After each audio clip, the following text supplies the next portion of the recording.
seny gouvernemanta ny fotsiny zany hoe mahaleo tena tsisy mahaleo tena zany dia satria efa petrapetraka daholo ny zavatra rehetra amin'izay anaovany azy eo. Lisym-pifidianana amin'izao fotoana zao misy tokantrano eny mianaka tsisy ao anaty le lisym-pifidianana definitiva le raikitra io olona tokony hifidy ao anatina tokantrano anankiray tsisy tafiditra ao. Nandeha rehefa de nitarina hono ny fanoratana anary hitarina amin'izao ndray nitarina ny aty amin'ny toerana be olona lasa vitsa mpifidy de zany ve de mbola hisisika ihany hoe alefaso tsy maintsy jerena tsy maintsy tsabona ny zavatra tsy mety so ndray de hoe ka io raha zay zany fantatra ny amin'izao fotoana zao fa mikiropaka ny eo amin'ny seny io ny gouvernemanta ihany ko tsy te hiseho mivantana ho an'ny psikology moa mahafantatra zay tsara hoe voajereny fotsiny ianao de fantany ny eritreritra ao sy ny mampananao olona be fanahinty olona matahotra ty na hoe tena olona saty psikology mahay an'izany fa ny vahoaka malagasy ihany ko mahafantatra amin'izao fotoana zao satria izy manara-baovao de hita amin'izao hoe mikiropaka sy miahiabe ihany eo anivon'ny seny vao mibedesiny tany amin'ny présidence talohaloha teo tamin'le resabola teny seny hoe zao ny vola mahavita ny fifidianana vao nitreromy ny tany avoloha hoe be loatra io ainao tonga de namitsaka le seny de zao de manamboamboatra resaka ny antso ny kandida na solotena kandida roa ny tonga tao de mbola manamary tena ihany hoe le izy anie na tsy tonga arany ry zareo tsy midika mihitsy zany hoe tsy hiroso amin'le fifidianana inona indray ny lambolambona any inona indray no pasipasohana any rehefa tsy tonga ny olona de tsy misy lanjany amin'le kandida zany le seny tsy miresaka mihitsy hoe olona eto fa le rafitra le hoe seny de mbola misisika ihany fa maninona ara no misisika anao an'io de zay mazava tsara hoe misy antony eo de ahoana zany zao ny fipetraky ny raharaha hoy isika vahoaka ahoana ny fipetraky ny raharaha fipetraky ny raharaha moa inona moa no natonga an'izao savoritako zao natonga an'izao anie de ny ACC ny CNI de gouvernemanta de rajoelona zay no natonga an'izao ka raha hoe iroso amin'ny fifidianana zany tena tsy io zany tsy resaka hoe amboamboarina ndray amboamboarina ny CNI amboamboarina ny atona amboamboarina ny ACC de amboamboarina ny eo anivon'ny CNI de amboamboarina ny aty amin'ny gouvernemanta hoe ireo zany hoe eo ihany de amboamboarina fotsiny aty anivon'ny opinion publique tsy mety aminy zany fifidianana madio ary hoe mpitsara tena hoe tsy mitongilana satria fifaninana ty mpitsara tsy mitongilana mila mitsara fa raha le mpitsara efa mitongilana mbola eo de ampipina de mbola manao ny ataony eo ihany izy fa tena hoe mikisaka mihitsy raha manontany ianao zany zao ny hoe hevi-bahoaka misy ny atao hoe misy mantsy ny fomba fanaovana an'izany so misy miteny ndray ihany hoe ahoana moa nareo no samy milaza hoe zany ny hevi-bahoaka misy fomba fahafantarana an'izany micro-trottoir resaka sondage maninona any io resaka sondage io mifeperana eto Madagasikara maninona io mifeperana tam'le fifidianana tam'le 2018 eny ane nisy gazety boky averiko kely ty nanao sondage de namoaka tao anatin'le gazety boky hoe kandida rahanina no lany eo de tonga de nanaovana raha matahora le gazety boky za tao mihitsy tenako tao tery akoron-drano tery tsy teneniko ny anaran'le hotely tao tonga teo daholo mpanao gazety tonga tena tsika moa firenena demokratika ka dia avoaka zany ny sondage ny tsapa-kevitra inona ny zavatra nitranga satria le gazety boky efa vita norovitina ilay pejy milaza hoe kandida ranona no tafavoaka mandresy araky ny tsapa-kevitra na ny sondage fanao zany amin'ny tany demokratika tompoko fanao zany vao nandeha ilay fifidianana tany Frantsa dia vafantatra hoe Macron lany eo. Tsy hoe Macron akory ara no hoe lany fa hoe tonga dia Marine Le Pen sy Macron manao deuxième tour. Mpanao gazety manao an'ilay sondage miaraka amin'ireny le sampandrara mitokany ireny. Efa misy teknika fanaovana an'izany. Dia ny tonga tamin'izay zany dia tonga dia nyrovitina satria tratra ny Ramatahora le gazety boky. Dia nyrovitina dia zay mijeriko, zay ne mamaky eo amin'ny seza eo ary nakaiza le pejy tato to tsitsy, to voadingany ty fa misy tsy mety ty boky ty mety fantsoana le to. Dia aza mifanadala raha ohatra an'izany. Dia zany ny zavatra efa an'izao dia izy moa kononkononina tany dia nangingina tany. Fa raha amin'izao ny tena hoe misy tsapa-kevitra atao hoe amin'io resaka fifidianana io, tsy maintsy maronisa dia milaza hoe izahay mila mpitsara tsy mitongilana, izahay mila fanajana sy fanarahana amin'ny atsipiriany, fanajana toy ny anak'Andriamasony lalam-panorenana. Izahay tsy mila teritery amin'izany resaka fifidianana zany. Zay dia efa mahafoaka zavatra maro zany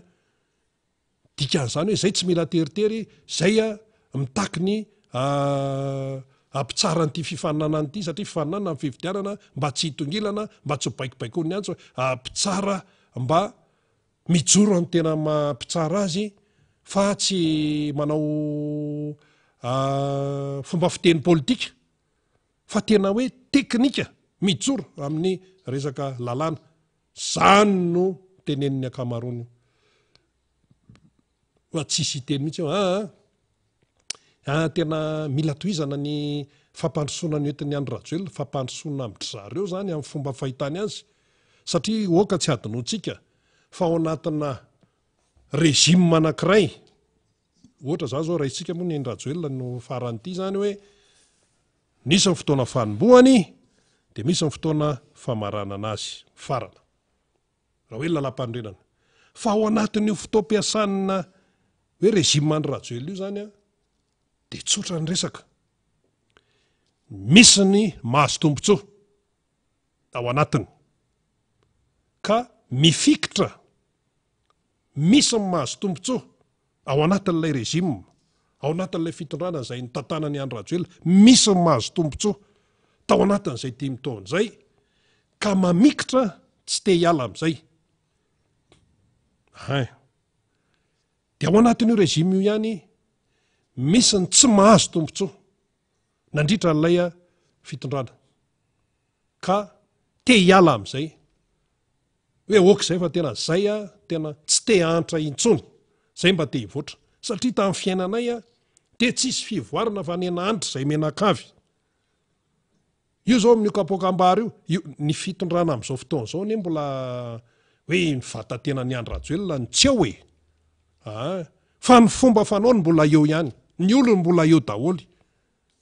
Oka aloha tsika tsy ho varimbariana fa zay ny zava-misy amin'izao fotoana izao. Raha ohatra zany ka manomboka miakatra indray ny vidim-bary amin'izao tsika firitsika an'io 9 septambra 13 talata, lasa 700 ny kapoaka, 570 ny kapoaka, na vary malalalondo na disty io na inona io, hitanao satria fa may manakaiky ny période de soudure, may manakaiky ny faran'ny taona, tsy voavahan'le mpitondra le izy ka ny vatantenan'ny Andry Rajoelina ny tsy eo fa ny aloka mbola eo daholy. Zay ne le io zavatra io okitsika tsy ho variana mihitsy fa zay io zavatra io. Ka raha ohatra zany hoe atao ny tsapa-kevitra dia tsy maintsy zay no maronisa hoe raha hoe resa-pifidianana zany no anontaniana dia hoe zay mila fifidianana madio marina mangarara sy ny sisa sy ny sisa. Ahoana no ahafahana mahazo zay fifidianana ekeny rehetra madio hoe zay le tsy le tsenjery tena demokratika isin'ny fahalalahana ahoana no ahafahana ho tonga amin'izany, tsy tenitenenina fotsiny zay, ny ahafahana ho tonga amin'izany dia tsotra kely, fanajana ny lalam-panorenana sy ny lalàna velona misy eto amin'ny firenena, tafiditra amin'izany lalàna ny resaka nationalité, tafiditra amin'izany ny fanajana amin'ny atsipiriany ny lalam-panorenana sy izao karazan-dalàna isan-karazany izao. Zay ny fomba hatongavana amin'ny hoe fifidianana ekeny rehetra madio sy mangarahara sy ny sisa ara-demokratika fa ireny zany tsy tenitenenina fotsiny zay ny lesona moa zany fa ny afahana mahatonga zay dia mifanarahan-dalàna ihany eto nefa misy hoe violation la loi répété ferimberina foana ny fanitsakitsahana lalàna de inona no atenaina amin'izany de mbola irosy ihany zany de rehefa mahita ny sasany hoe kofina de raha mbo amboarina le CNI mbo amboarina le ACC fa raha manontany ny opinion publique ianao na ny hevi-bahoaka amin'izao fotoana izao amin'ny alalan'ny tsapa-kevitra de hoe alao hovana mihitsy zay ny eninao any ka zay ny eninao any amin'ny fiarahamonina alao hovana mihitsy fa tsika menaka iza ny mahazo tombotsoa de zay efa voky veriny indray-pandeha ny mahazo tombotsoa amin'ny savoritahana de zay efa voky izy efa nahangona fa ianao vahoaka malagasy mivoaka amin'ny trano maraina sy ariva io mivoaka amin'ny maraina modiny ariva inona kay mba voangonao teo inona mba voangonao teo amin'ny fiainana isanandro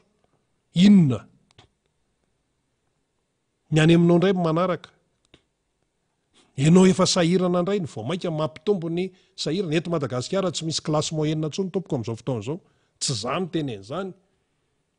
fa ny sehatra raisam-pirenena no miteny an'izany na de pasohana na de takotakona ny fitondrana ary zany zavatra zany de tsy azo takonana zany tsy misy klasy moyenne ntsony eto manamarika an'izany de ny hoe ny valopolo isanjato mahery malagasy miaina any ambanin'ny fahantrana zay miprovoka ina ny klasy moyenne eo le klasy moyenne mantsy le hoe le tokantrano mba atontoniny ina dika le hoe atoniny dika le hoe atoniny de misakafo tsara raha marary izy afaka mitsabitena mandeha miasa izy malo sarandalana raha mandeha amin'ny fiara iombonany zany de ny zanany mianatra tsara voaloha tsara ny saram-pianarana ny ohatran'izany zay le hoe atontoniny tsy hoe manan-karena fa hoe atontoniny fa zay le hoe atontoniny zay tsy misy tsony eto Madagasikara ka nivoatra ve zany le fitondrana le firenena nandritra ny fitondran-drajoelona sa ny korosofahana valy ny korosofahana fa ao anatin'le fitondrana misy nahazo tombotsoa de azakakitsika na ihany koa mikatsaka mety tsy de nahazo tombotsoa izy fa tany amin'ny atoko hafa izy fa eniny hoe misy vola be atsy de lasa izy makany azony azy fa iza le fitiavan-tandrazana aza miresaka ty aminay vahoaka mihitsy hoe zay ty tandrazana nefa ianao fantatry ny olona ny tantara na hoe ny lasa misirana parakato zay ny lasako iransolo ny artista ne tena milaza ny zava-misy mihitsy amin'ny fomba fahitany azy hoe ny lasako zany hoe fantatry ny olona ny passé na ny lasan'le olona de eo anao tapitapika eo anao atsy de tapitapika ao atsy de tapitapika mba tsy hanonako anarana eto ho an'le tany amin'ny CCI zany hoe mijery tele de izavy reto io ianina misy nitsamboatra mihitsy tany anefitra tany hoe ianina neka mikatsaka tombotsoa am-pirenena ve ne satria ny résultat zay ny an'ny antsony le ray aman-dreny etsy anosy zato tsinanana aizy zany anosy zato tsinanana zany eto Taninarivo zany anosy zato tsinanana sy andrefana mantsy samy hafa ndray efa any amin'ny Atsimondrano de ndray commune Taninarivo renivohitra fa ndia atao hoe eto Taninarivo ary fa tsy nahavita napiditra ny zanany any an-tsekoly tsony lay ray aman-dreny ao ndana makany raha lazainareo fa laingy zany de ataovy ny fanadiadinao mianatra amin'ny EPP fa mandoha vola tsisy laingy zany fa mandoha vola sekolim-panjakana nefa mizesta hoe zay navita sekoly manara-penitra zao ka le ray aman-dreny mandoha vola tsy vita nintsony izy ty ne tsy vita ny zesta tsy vita ny zesta ny andapy ty mizesta fa tsy mahavita napiditra ny zanany any an-tsekoly le ankizy tamin'ny herintaona nianatra fa tsy vita le ray aman-dreny tsony zany tamin'ity taom-pianarana 2023-2024 ty de lasa tsy nianatra le zaza de mampalahelo zany satria le zaza ny victime tsy misy eloka nataon'ilay zaza kely tompoko le ankizy ka hoe tsy tafiditra tany an-tsekoly izy. Tsy misy eloka nafahadosoana nataony ny ray aman-dreniny tsy napiditra azy tany an-tsekoly. Fa aniza ny fahadosoana amin'izay tranga izay. Aniza ny fahadosoana. An'le mpitondra fanjakana ny fahadosoana. Anazy ny fahadosoana, tsy afaka miala bala amin'izany izy. Satria tsy vitan'le mpitondra ny mampiakatra ny fari-piainan'ilay malagasy. Ry zareo nefa botrabotra daholo, metimety daholo, mitehaka daholo, mitehaka, asaina mitehaka dia mitehaka, metimety daholo ry zareo. Fa le vahoaka malagasy atsy tena sahirana. Ka ho tonga le fifidianana malagasy mitady ny hoe alao tena anjaka le fahamarinana e, alao tena anjaka le fanarahan-dalàna e, dia ny ato nefa te hiala amin'izay. Satria fantany. Fa raha atao ny tsapa-kevitra, tsy mitsoka mankany amin'izareo intsony ny rivotra. Izany hoe ny fomba na hoe ny faneho-kevitry ny olona. Fa lasa mankaty amin'reto kolektifana kandida, mankaty amin'ny angaredon'ny député. Io resaka député ane mbola hoe angaredon'ny député, fa io tsy mijanona eo e. Fa mbola misy ny olom-boafidy tany aloha, mbola misy nandraikitra teto amin'ny firenena. Fa olom-pirenena daholo reny, mahatsapa ny zavatra tsy mety amin'izao fotoana izao. Dia hitomby ho angaredony io. Dia izay le hoe mba heno ihany. Sa hoe rehefa tratra ny angaredony vahoaka tena angaredony vahoaka, zay vao tonga saina. Ny zavatra mitranga amin'izao zany dia hoe fampieritrretana. Sady hoe mila fahaizana miaina. Fa ny zavatra misy dia izao, tsy rarahanay zany e. Zay aloha eto dia ataonay zay saosy. Aiza misy vola. Ny Frantsay efa nanandevo ny malagasy teto, tonga dia hitsina mihitsy ilay resaka. Ny anay ny fianakavianay, ny ray aman-dreny, ny tany aloha tany, namoy ny ainy mihitsy tamin'ny tsy fanekena ny fanjanahantany. Fantatra hoe hery tsy mitovy, fantatra zany. Fa tiana ampisehoana amin'ilay Frantsay mpanjanahantany tamin'izany, mitovy ara ny hery tianay ny tany razanay. Hira-pirenena io tsy ataotao fahatany anie hoe na dia hoe mibaky hiran'ny tany-razanay malala raha somary mitovitovy amin'ny la Marseillaise. Tsy dirantsika lalana izay. Fa le tonon-kira ao anatiny. Hiadana sy ho finaritra sambatra tokoa izahay any amin'ny refrain mihitsy iny. Vita ny andiny voalohany dia atao le refrain isan'andininy, dia vita ny andininy faharoa dia atao ny isan'andininy, vita ny andininy fahatelo dia atao ny isan'andininy. Misy mpitondra fanjakana anie tsy mahira-pirenena malagasy hatramin'ny farany e, tsy hainy. Ny sainam-pirenena raha vadika ny maitsomaitso indray ny lasa hatra misy an'izany a, tonga dia veloma lava ozy Kim Jong-un le botakely filoha Korea avaratra iny. Amina lanonam-panjakana, lanonana ofisialy tao anatin'ity fitondran-drazana moa zany hitantsika amin'ny baolina. Tena manao hira-pirenena zany amin'ny fo mihitsy. Aika tsy mahagaga izy filoham-pirenena kay tsy gasy fa Frantsay. Dia hita taratra tsy mety iny satria Frantsay tsy hainy ny tantaram-pirenena, tsy hainy ny resaka tontolo ambanivohitra, lazainy fa 2 taona vao miakatra amin'ny vary. Tsy hainy ny tantaram-piangonana, lazainy fa navarina teo am-pamarinana ny Rasalama. Tsy hainy ny baiboly, tonga dia toky sy andininy lazaina fa toky sy andininy aiza e. Miara-manoza teto ny teny hoe any amin'ny Romanina izany tompoko. Ka tsy mahagaga ilay izy satria tsy Frantsay. Dia nefa dia mbola misisika ihany, dia mbola misy manamasina ihany hoe eny ara fa dia ekena ny filanjana efa hita izao. Ka zay zany ilay izy. Izao ny fantatritsika zany hoe miaingo ny kolektifan'ny kandida. Mandeha ny angaredona izay manao tasy d'huile, mitatra dia makany io amin'ny zoma ao amin'ny Palais des Sports, satria anao tatitra le kandida ka, anao tatitra satria ny kandida reo niona tamina sehatra maro, niona tamin'ny sehatra raisam-pirenena, niona tamin'ny société civile, ny ona tatsy ny ona tary mila mahafantatra an'izany izay vahoaka de ao amin'ny palais des sports natao de misy am'teny fa maninona natao amin'ny palais des sports hoatray ka tao ny mpanaona ny fitondrana mpanona ny rajoelona no nanao fihetsiketsehana tao zay nataony tao zany hoe afaka atao tsara zany manao ny famorim-bahoaka ao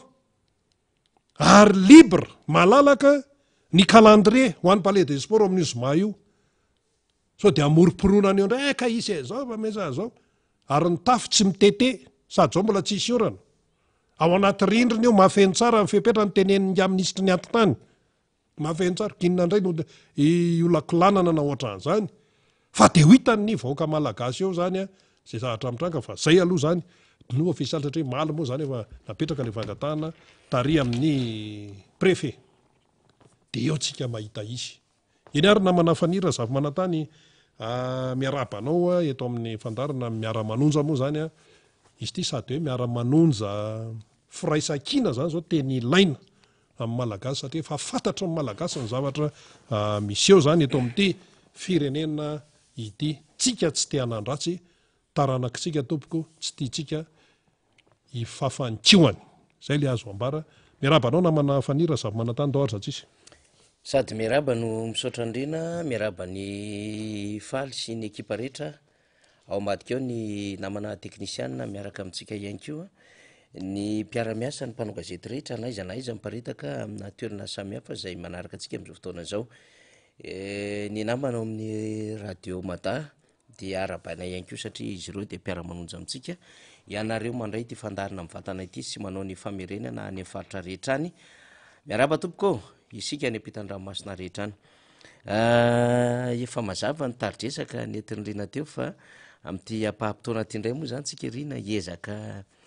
sady hipasoka ny efa malama tena fomba fiteny mihitsy zany hipasoka ny efa malama satria efa malama ny resan'rina teo fa ho pasohana tsara mba azo an'le hoe ho velona ny rirany ay akavelondrirana io akavelondrirana tsara mihitsy zany tsika am'le izy zany ty hoe tsy hoe maty rirany kory le teo fa ho pasohana tsara ho velondrirana tsara ty adevitry ty zany satria isika zany tsy maintsy miresaka ny zavatra tena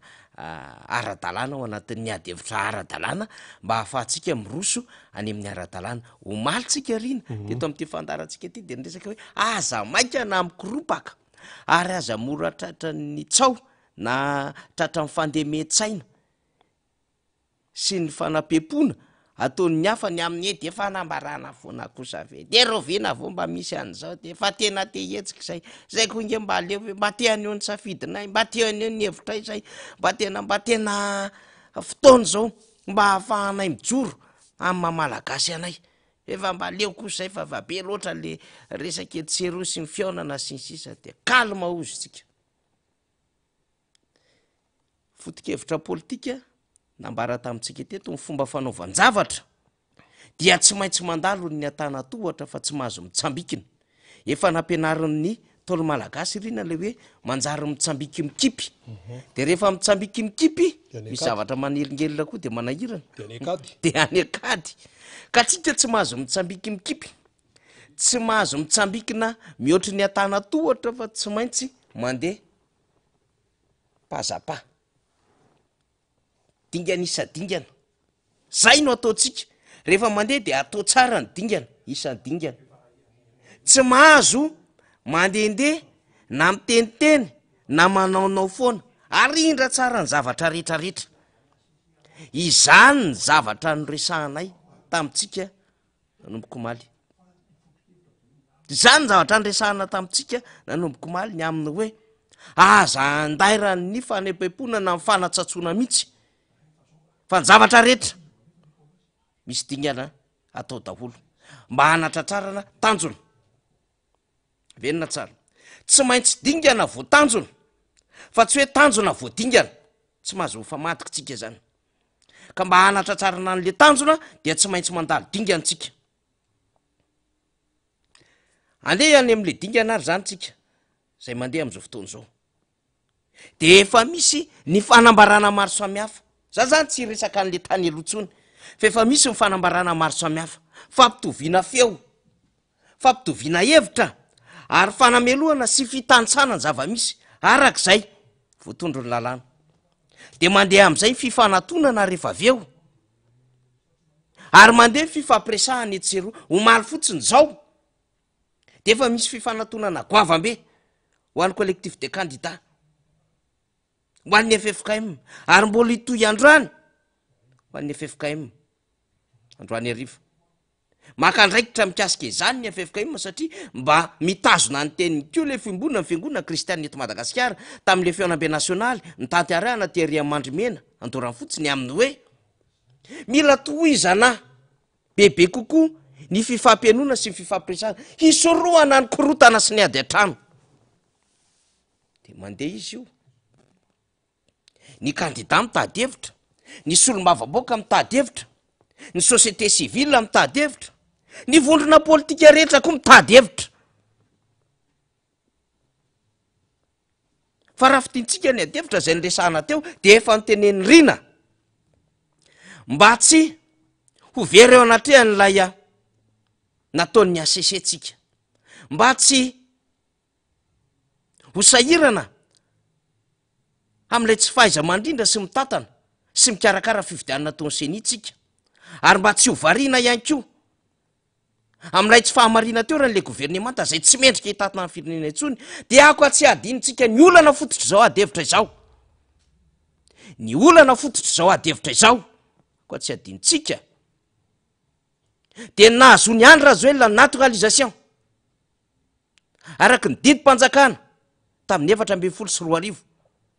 ny soniavo ministre ny ady-tany Bernard Cazeneuve frantsay ary ny soniavo ny prime ministre Manuel Valls nivoaka tamin'ny gazety mpanjakana frantsay iny zany de afaka hiresahana ny aminy hoe tsy malagasy tsony any rajoelona fa efa manana zom-pirenena hafa ny zom-pirenena safidiny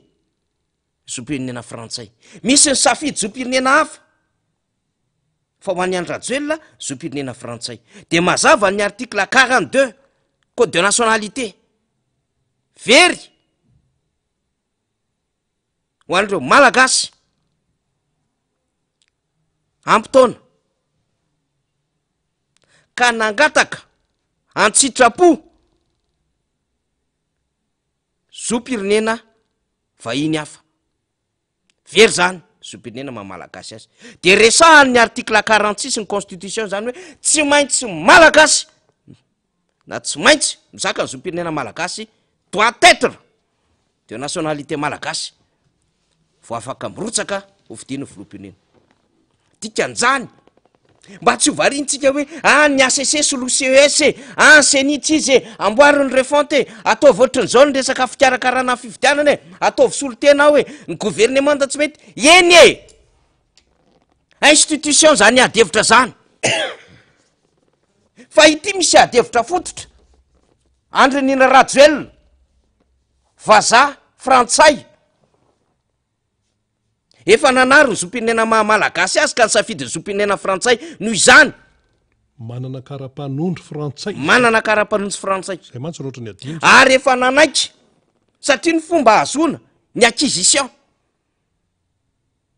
aniny naturalisation iny iny zom-pirenena iny ary manana kokoa de zao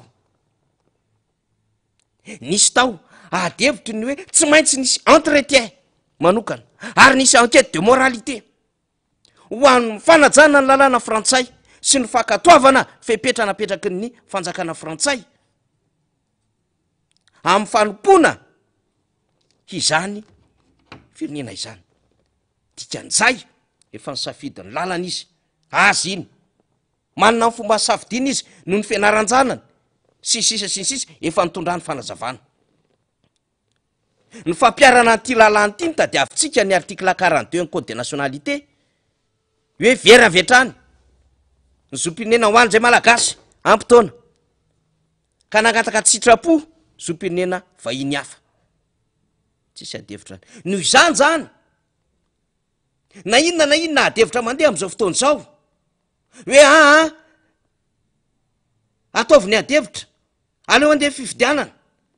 inona ny tadiavinareo élargissy avy kely ary le CENI élargissy avy kely ary le ACC na hoe renforce eo fa tsy mahavaolana zany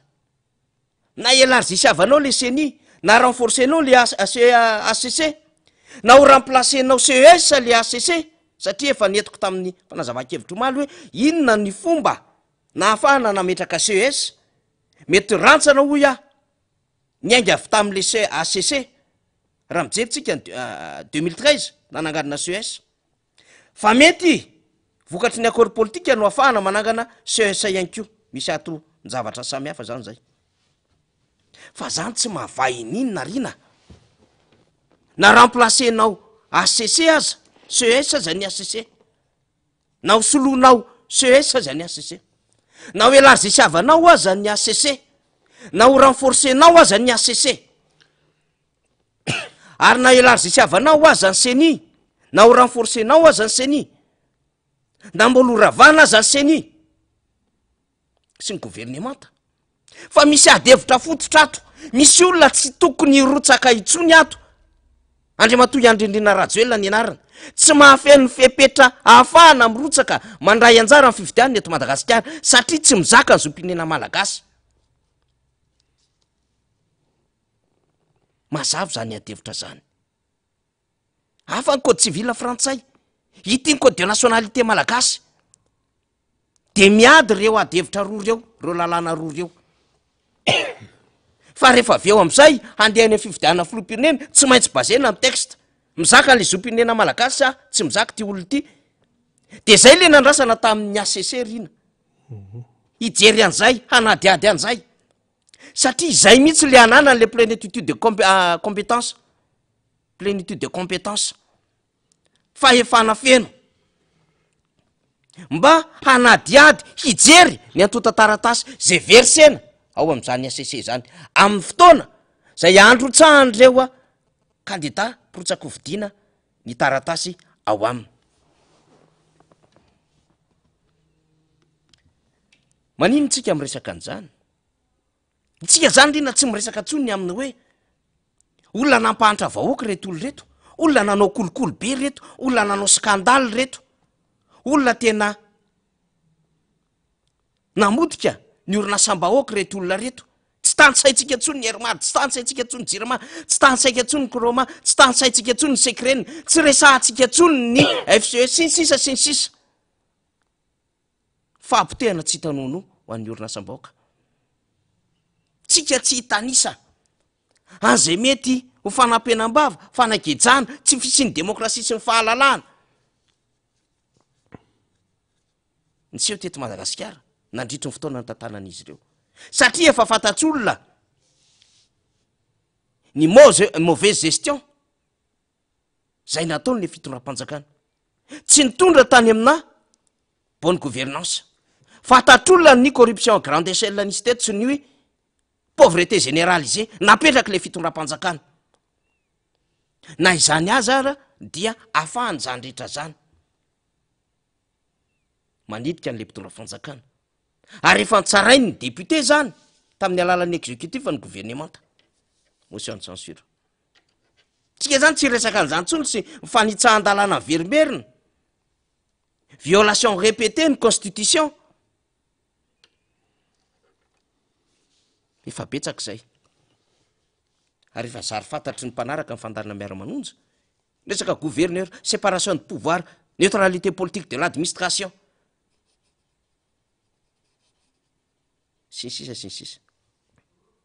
fa ity akaikely de le resaka naturalisation dikan'izay zany raha mandeha ny adevitra rehetrarehetra ny ambadika any ndao raha fahamboarina ho atsaraina ny ACC ho atsaraina ny CENI ahoana ny natongavana anty gouvernemanta mety hoe ho neutre mety gouvernemanta technocrate mety gouvernemanta iombonany rehetra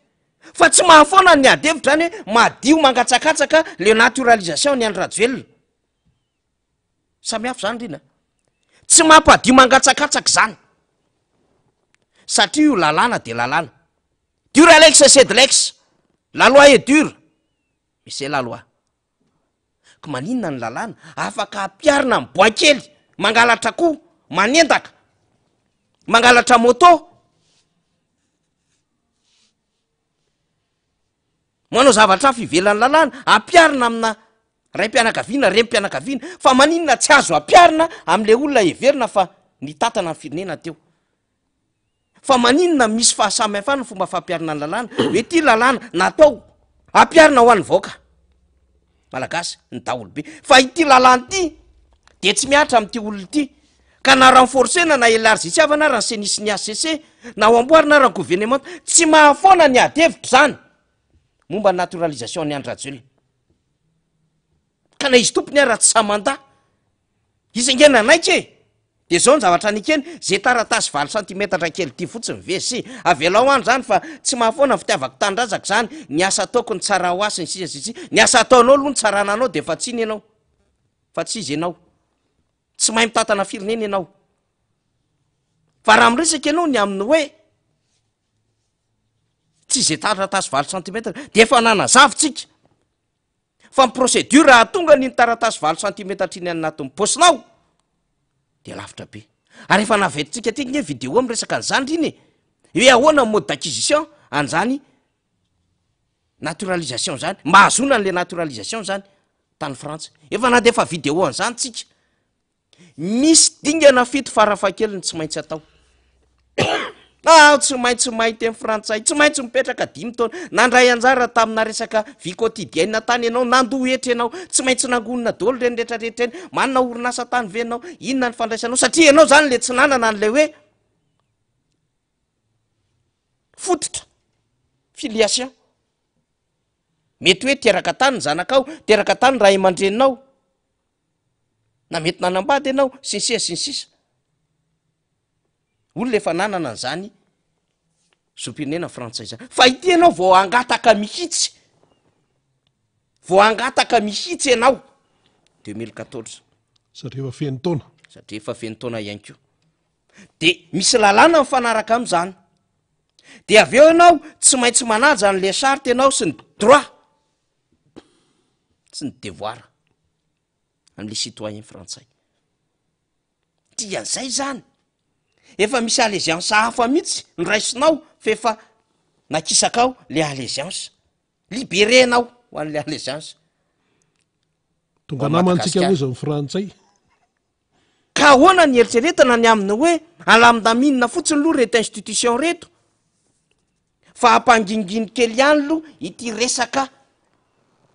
naturalisation ho an'le ramse ty mais non tsy aza atao ohatran'izany ho an'ny rehetra ny lalàna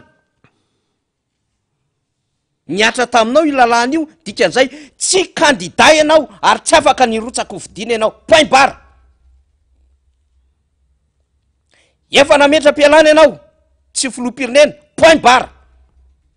olotsotra ianao zany mandehandeha any dikan'izay raha ohatra ka misy ny fiaonana any ambadika any de tsy any rajoelona kandida no miresaka any fa iany rajoelona mpitarika politika fotsiny no miresaka any satria na de miteny aza ny ACC fa tsy azo ivalozana ny didy namoaka ny liste définitive ny candidat laharana 11-ACC/D3 du 9 septembre 2023 tsy mahafoana ny adevitra zany satria manana ny fahamarinana ny candidat sy ny député ny société civile ny fikambanana ny force politika rehetra ny olotsotra ny aminy hoe io marina miatra amin'ny lalàna tsy manana zom-pirenena malagasy izy dikan'izay zany zavatra afo averiko tsara olotsotra no miresaka any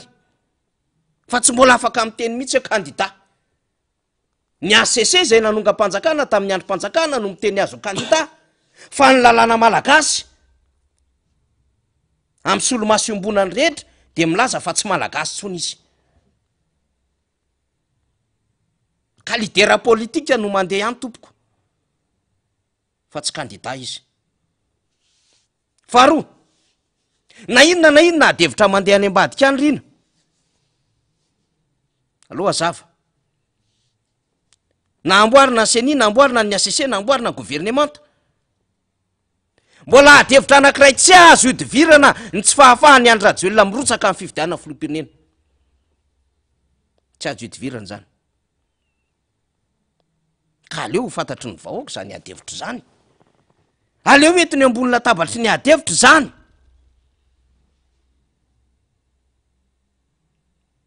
compliqué le izy a fa zay le izy ady hevitra aloha voalohany indrindra condition d'éligibilité tsy afaka mirotsaka izy fepetra fahafahana mirotsaka tsy afaka izy ady hevitra faharoa renonciation nataony présidensiena ny fandavana nylay andraikitra voatondro ny lalam-pandrenana ho chef d'état par intérim izy ady hevitra faharoa nahatongavana io fahefana io eny amy gouvernemanta tarihan-tsay kristian telo zay ka éduquevitra aloha le voalohany ity zay vao miady hevitra nylay fandamina-pividianana tsy afaka mirotsaka izy de mikisaka ianao rehefa tsy afaka mirotsaka ho an'zay afaka mirotsaka ny miady hevitra fividianana ahoana ny andaminana ny ACC ahoana ny andaminana ny CENI ao ny gouvernement io zay sady tsy crédible ho isika ny tsy légitime ntsony par rapport au motion de censure aleo tena hoentitsika am'izay mihitsiny le fanazavandresaka riny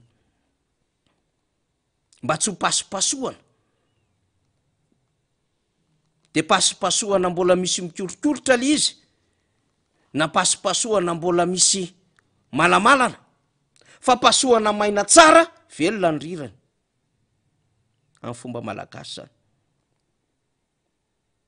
manazavan'izany zay fa tena mazava tsy négociable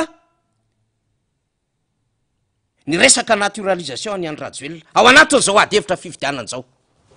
tsy négociable efa ny safidy izy am'izao pireneny anjaran'izay aleo le malagasy ady hevitra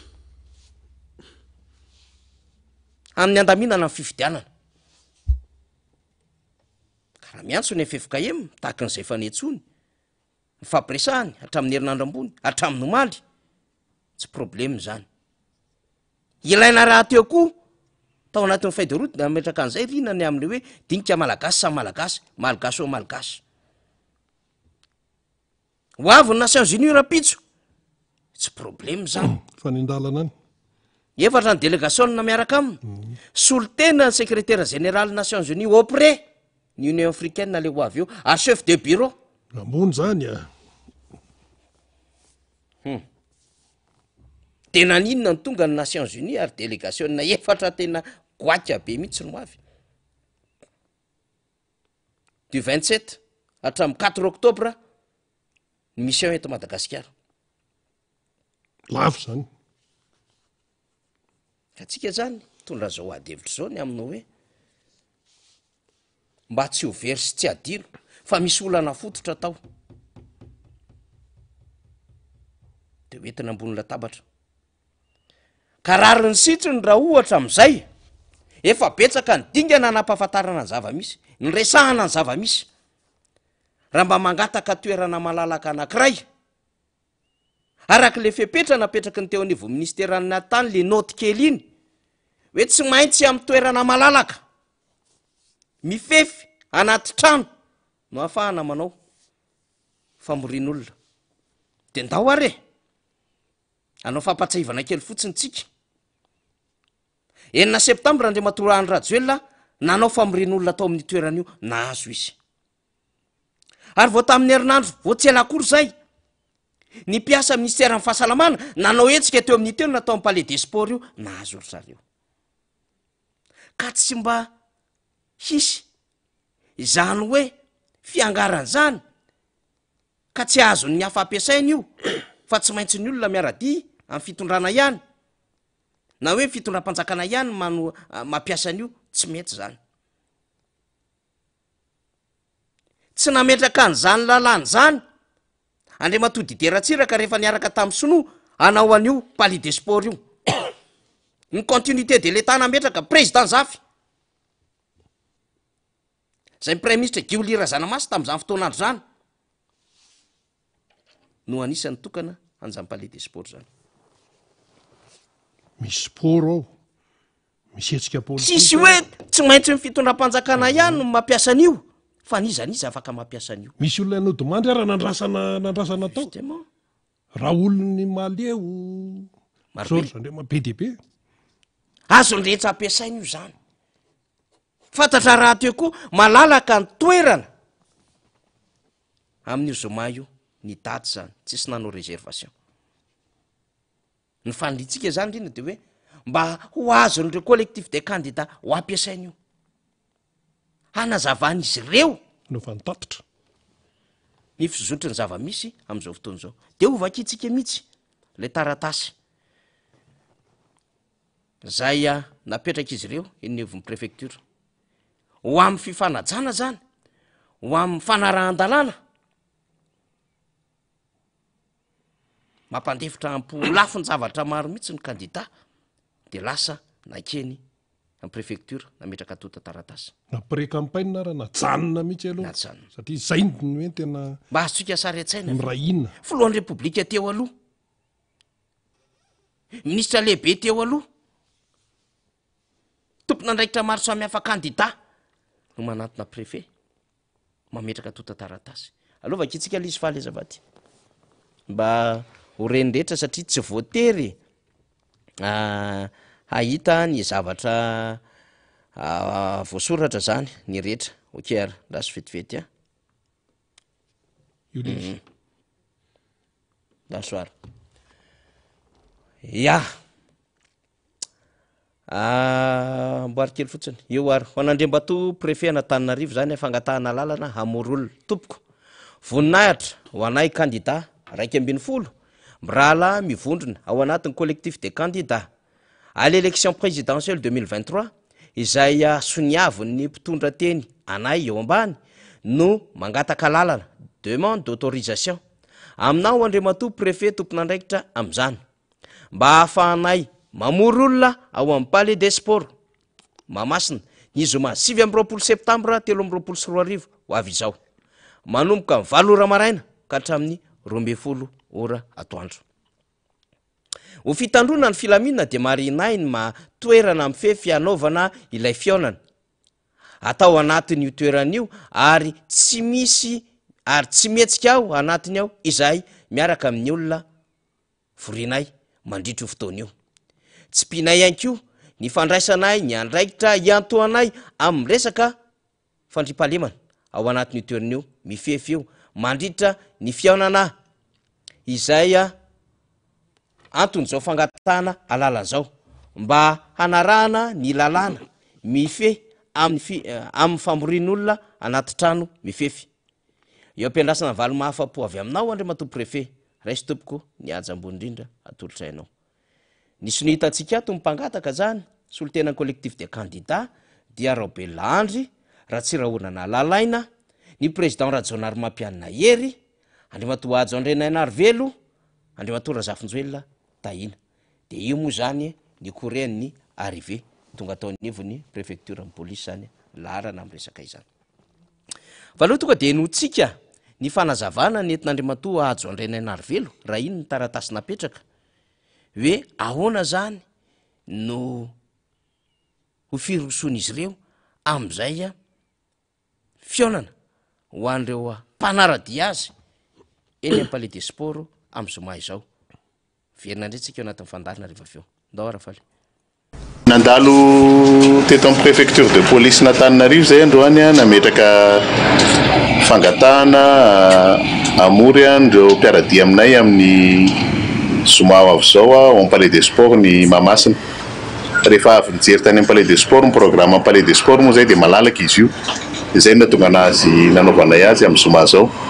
satria betsaka ny fanontanian'ireo mpiaradiny hoe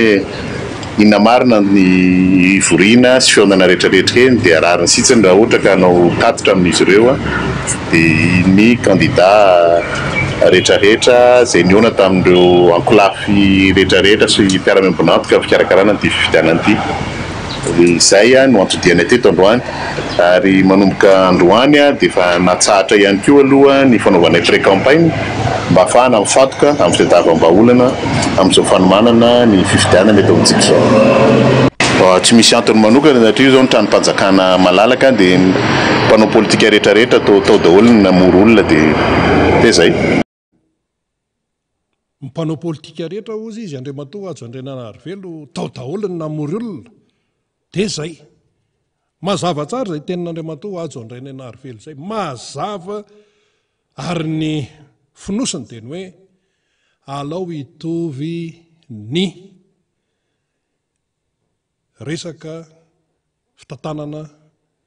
eto amin'ny firenena ary io efa namafisin'ny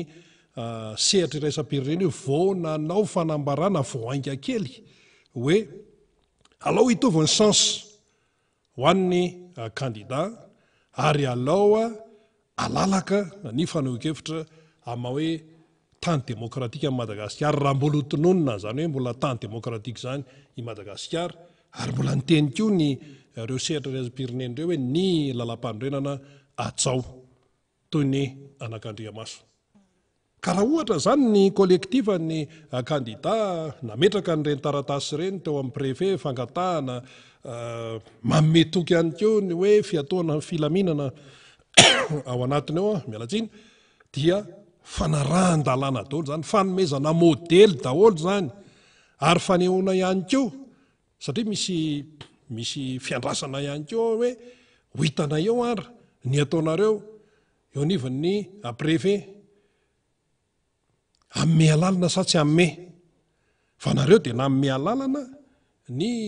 ekipan-drajoelina sy ny mpanohana azy tao amin'io toerana io tsy misy ny hoe namandrika izany toerana zany tsy misy ny hoe mety olana sinsisa fa amin'ny palais des sports de la culture ihany amin'ny palais des sports sy ny culture zay ihany le toerana ary rehefa voaja tsara ilay teneniny tao amin'ny ministèran'ny atany hoe tsy maintsy any toerana mifefy sinsisa mifefy tsara mihitsy eo misy rindrina tsara mihitsy eo zay le izy misy rindrina eo mifefy eo zany hoe arahana tsara zany ny teneniny eo anivon'ny fitondrana dia ho hita eo zany lay fietsika izay ataondry zareo ary ny lizany hoe mazava tsara e préfet hoe manana ny andraikiny izy zany eo amin'ny asa ma hoe préfet fa le izy ao anatin'izay resaka zay tsy décision politika tokony hipotra fa araky ny lalàna raha tonga zany dia vakitsika bakitsilana dia hoe tsy misy antony tsy hanomezany préfet alalana amin'ny io famiriam-bahoaka ataon'ny collective ny candidat amin'ny palais des sports tsy inona ny antony hoe raha hoe anakana izy na ohatran'izany tsy misy antony anakanana an'io fa hoe procédure moa zany tsy maintsy atao hoe tsy maintsy zao ny lalakizorana dia nanantanteraka an'izay zany ireto collective ny candidat reto fotikevy dehibe ao anatiny dia zao hoe inona moa zany nataony zareo dia hoe anao tatitra sy ny sisy tena mila an'izay ny vahoaka malagasy tena mila an'izay satria ireo candidat 120 ireo dia misy vahoaka ao an-damosiny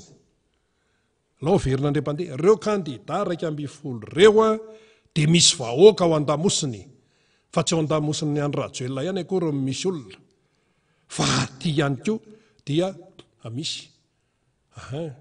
dia rehefa samy aneo hevitra rehefa samy amory olona dia alao hitovy ny chance tsy asiana zanaka ikalafa fa samy malagasy malagasy ny resaka eto fa tsy frantsay zay mbola napetraka foana samy malagasy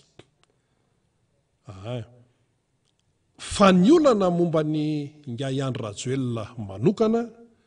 iny ny tena fototry ny olana ka nytenenina teo zany iny mbola mipetraka foana iny fa iny zany tsy hoe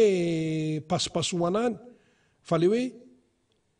fahafahany andro rajoelina milatsaka mihitsy no nahatonga nyreto collective na candidat reto hitsangana ane ka izy ara-nazo an'le certificat de nationalité misy fanazavana any ambady ihany hoe ka inona mo vangazany olana mihitsy zany amin'ny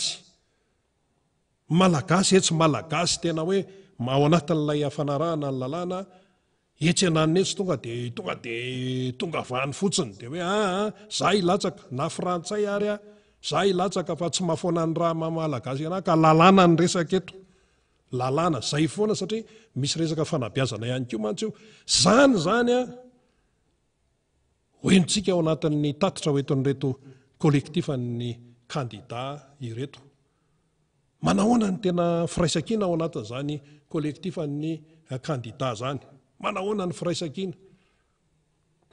dia hoy isika hoe io ne tsy tongatonga ho azy, nisy antony natonga an'ireo olon'ireo hoe hivondrona ao anatin'izay kolektiv izay. Marina hoe mpifaninana eo amin'ny resaka fifidianana izy ireo, fa ny famiravorana ny firenena kosa dia mampitambatra azy ireo ny tsy fanekena an'izany. Ny fanitsakitsahana lalam-panorenana dia mampitambatra azy ireo ny tsy fanekena an'izany. Dia aiza ny vahoaka amin'izany? Satria ilay lalam-panorenana ne raha ataony kisarisary tena sanatria hoe atao ohatra ny tapi famafana tongotra ve izy ity? Atao ohatra ny tapi famafana tongotra ve izy ity? Izany hoe tsisy ilana, tsisy lanjany sa ahoana? Fa raha ohatra hoe eritreretina hoe mbola misy lanjany zany io lalàna io, io lalam-panorenana io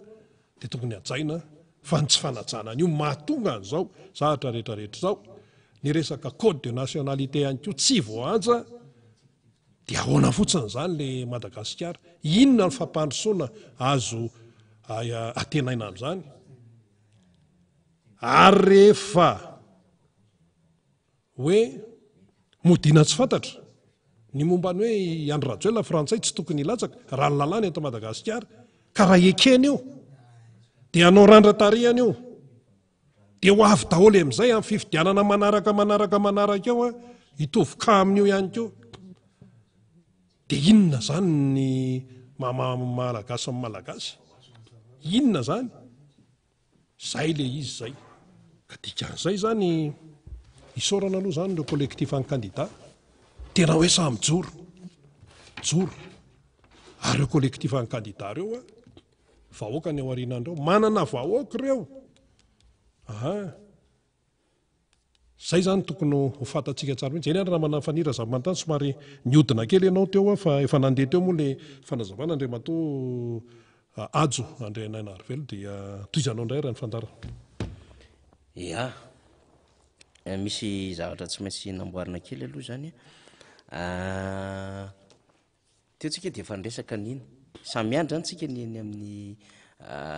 Palais des Sports amin'izao mazao. Ny faniritsika dia hoe mba tahaka n'ireo olom-pirenena malagasy rehetra, maninona moa zany ny vahiny nomena alalana nampiasa n'le Palais des Sports rehefa nanambara ny firotsahako fidiana izy. Fa iverintsika koa zany fa ho an'ny malagasy koa zany dia tokony afaka mampiasa an'io zany reo kandida tena malagasy, mba anazava amin'ny mpanaradisy ny fomba azy ny zava-misy eto amin'ny firenena zany. Zony zany satria tsy mahazo RNM sy TVM mangery reo kandida reo ary tsy afaka mampiasa ihany koa toerana samihafa. Fantatsika tsara, saika nampiasa zareo zao tany amin'ny Andy bypass, tsy afaka. Saika nampiasa teria Mandromena Andoran'ny Fotsy tamin'ny SDS, tsy afaka.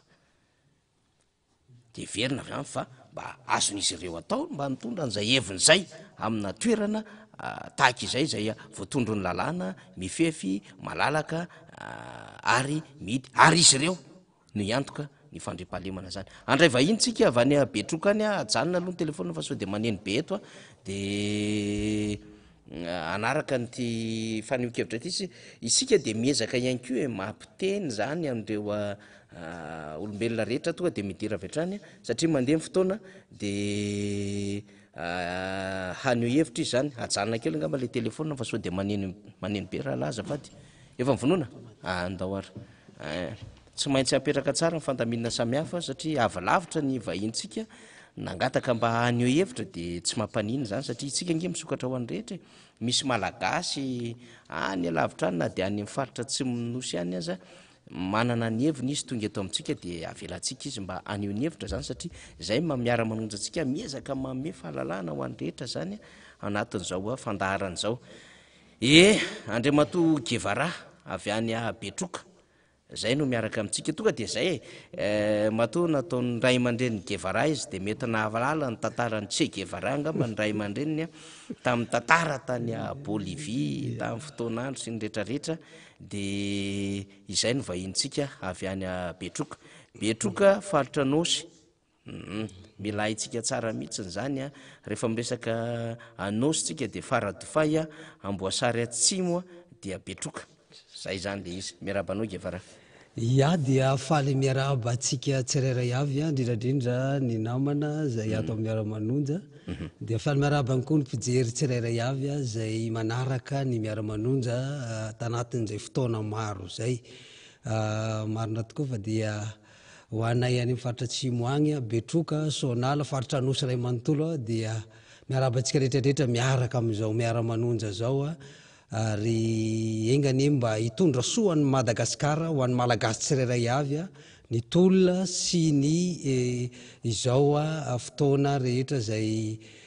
afahatsika mifanatrika am'izao anio izao ia avy lavitra moa alatsa kely fotsiny le kofa avy lavitra moa zany anao Guevara de nangataka an'izay fahazona miresaka zay tsy mampanintsika atsika koa manana an'le fepetra fandaminana zany za ty antany fotsiny oviny na ny ala zao de naharitra firy andro tonga taty Antananarivo manahoana ny sarandalana sonala zany firy kilometatra miala ny betroka mba tsara mba fantatry ny mpijery atsika alohan'ny tena iresadresahana raharam-pirenena ia isonala zay dia ao mifaritra anosy araka ny lazainao teo a betroka Fort Dauphin ary Ambosary io ny faritra anosy faritany-Toliara moa mazava ao loatra raha miala avy any am'zany Fort Dauphin zany angamba de efa fantatry ny rehetrarehetra fa somary anatin'ny 2 andro sy tapany ianao vo tonga aty raha fa tena avy moa ny orana de mety 5 andro ara raha tena anina satria raha malala iny reny Terezy iny tsy efa vita izy io de hatram'izao aloha zany de mbola tamina metrahana azy mbola tsy misy lalana vita any a fa de nikasikasika kely fotsiny ngamba ny ala Fort Dauphin de atreo de tsisy nininina intsony a de hitatsika moa hatram'izao a ny fahasimbaniny lalana iny ny sarandalana moa miala Fort Dauphin ngamba de fa roetsy latsaka zany ny sarandalana miala eo amin'ny misy anay eo sonala izy zao de fa ray etsy akoatry ny sakafo zany hoe zany raha izany araky ny resahanao zany de tena mafy de mafy ny ainany malagasy aiza moa zany lalina avatiavangaindrano tonga eo iosy ianao a dia eo iosy ny miditra ny reny 13 zany hoe miala amin'ny reny 7 de eo misy sapanandalana miala eo a de iny vao mahazo ny reny 13 atrany mandalo ny betroka sonala atrany a beraketa tanymora andalatanosy ambovombe zay vao Ambosary zay vao Fort Dauphin zay ny reny 13 zay zany lalana amin'iny iny lalana iny enjakenjana ihany ny fiainana any ary zay mihitsy ny antony natongavanay tatia ngamba atao hoe teo amin'ny 4 andro 5 andro zay vao tonga eto a de tena hitaraina ny zava-misy ny ainany malagasy tao anatin'ny 5 taona tsy tenenana hoe fa tanatin'ny nanomboka tany amin'ny ataoko hoe hatrany amin'ny nanomboka tamin'ireny efa nisiny tany amin'ny 2009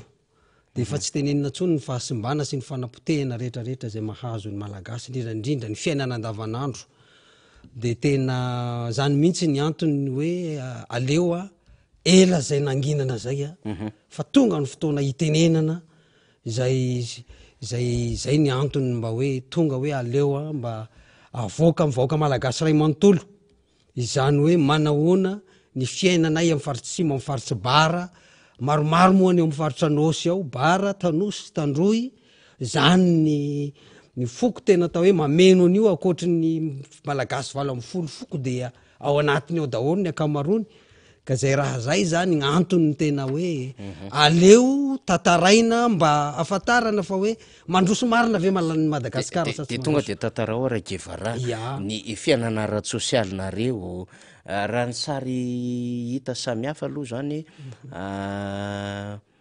Fort Dauphin resaka olan'ny QMM ny rano ny Ambosary aty Betroka olan'ny asandalo ny indrindrandrindra ny tsy fisian'ny sakafo haitany ny olan'ny rano olana ara-tsosialy ihany koa tsy fisiana asa zany zao ny renay avy any makaty fa ianao avy any ndray zany mitatitra an'lizy mivatana ny afaka amin'ny tantara indrindrandrindra zany hoe tena mandroso be hony zany satria misy fotodravitrasany aminareo any sekoly ny lalana sy ny sisa ny fitarihan-drano zany a tsara mba mahare an'zany Guevara. Ya ny mikasika ny fampandrosoana any aloha de tsisy fandrosoana any na kely ary. Voalohany indrindra ny lalana de fa tsy vita tanatin'izay fitondrana rehetrarehetra mifandimby zay tamin'ny andro ny fitondrany Andriamatoa Marc Ravalomanana no mba nisy ataoko hoe mba nisy fisokafana kely mba tsy tenenako hoe mba niainaina ny olona ary mpitondra talohan'izay moa tsy tenenina fa vao nanomboka teo zany ataorinan'iny de fa tsisy ninina ozy ianao hoe manahoana ny sakafo zany miteny aminao namana fa taminay tagny ene tena marina mihitsy le tenenina amin'ny vaovao io hoe mamarotr'anaka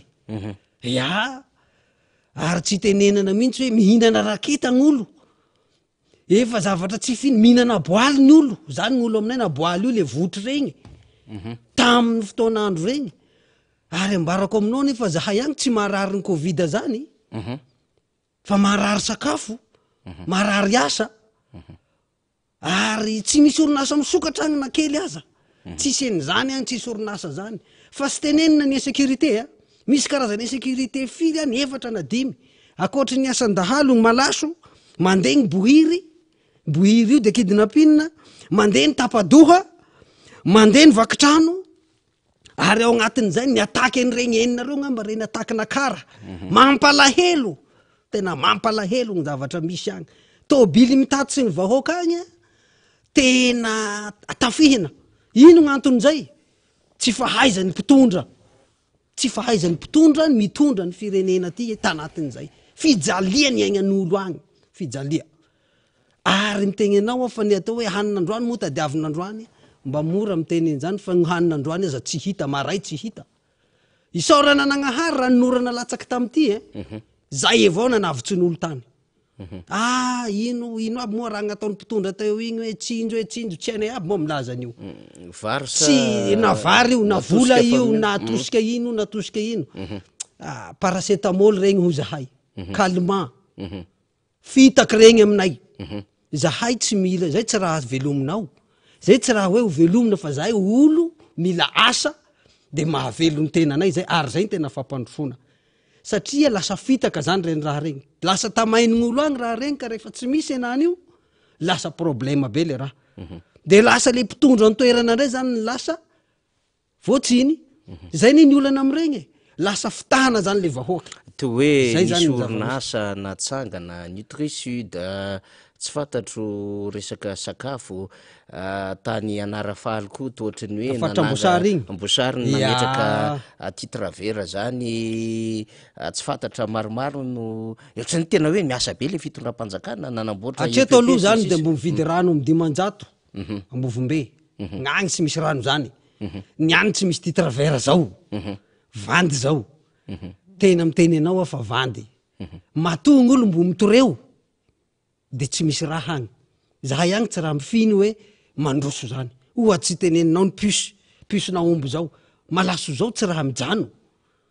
ary io tsy raha izahay ao hiany mahay miregle an'io teo zao de nisy an'le hoe fanondranana omby koa hono nataondreo zavatra nisy manko zany teo hoe alefa le varotra omby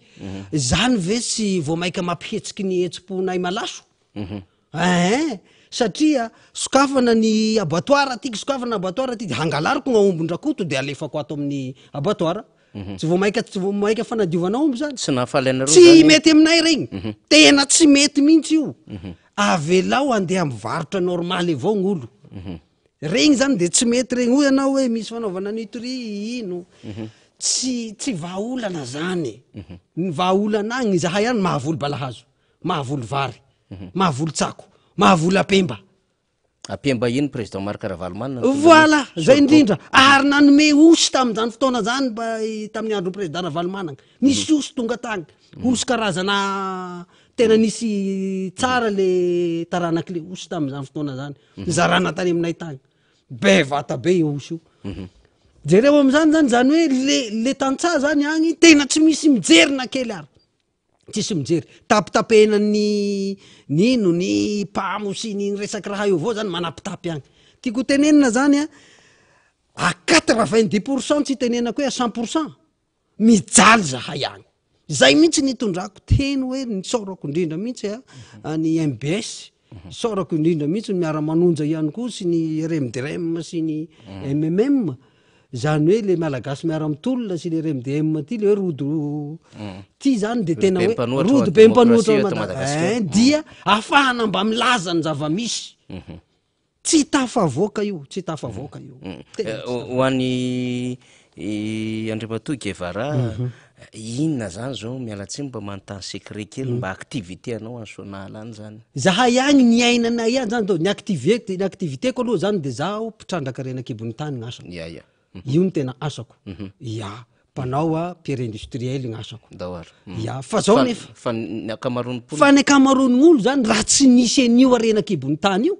fa maty zahay agny ino anao varotro mika ary zato 50 io no iainan'olo any sisa io eladrano zany hoy tsika mahay azy raha tsy nisy an'io zany ny olo any fa maty regny zany mba midimidin'olo ary zato 50 isaky ny kilo veriveren'olo zay raha reo de io ny amidy any Fort Dauphin amidy any Tuiliara io zany misy olo patron magniraky de io mba iainan'olo any fa vo tsy misy ny arenakibony tany vo mikatona koa io zany tsy latsaky gn'ora de ny kion'olo ny tsapainy tsisy ninino any fampihinany fangalatra mazava loatra moa zany tsy maintsy zay ko zay manana tsy maintsy alaina de tsisy milamina ny tany sahirany jandarma sahirany be ny tanàna zany ny zavatra misy agny ataonao akory hameheny io de jerenao tsara zany fa ny activité any zany de io resaka renakibony tany io mba iainan'olo raha misokatra koa fa ndray koa misy le raha ndray tsy misy de rehefa tsy am'le saison zay le izy zany de manao inona ny vaoka amin'ny akapobeny izy teneniko anao zay tena mijaly de azagaga sika tiky raha maheno hoe zao koa ny karantafihina tary zao koa ny aomby lasa tariky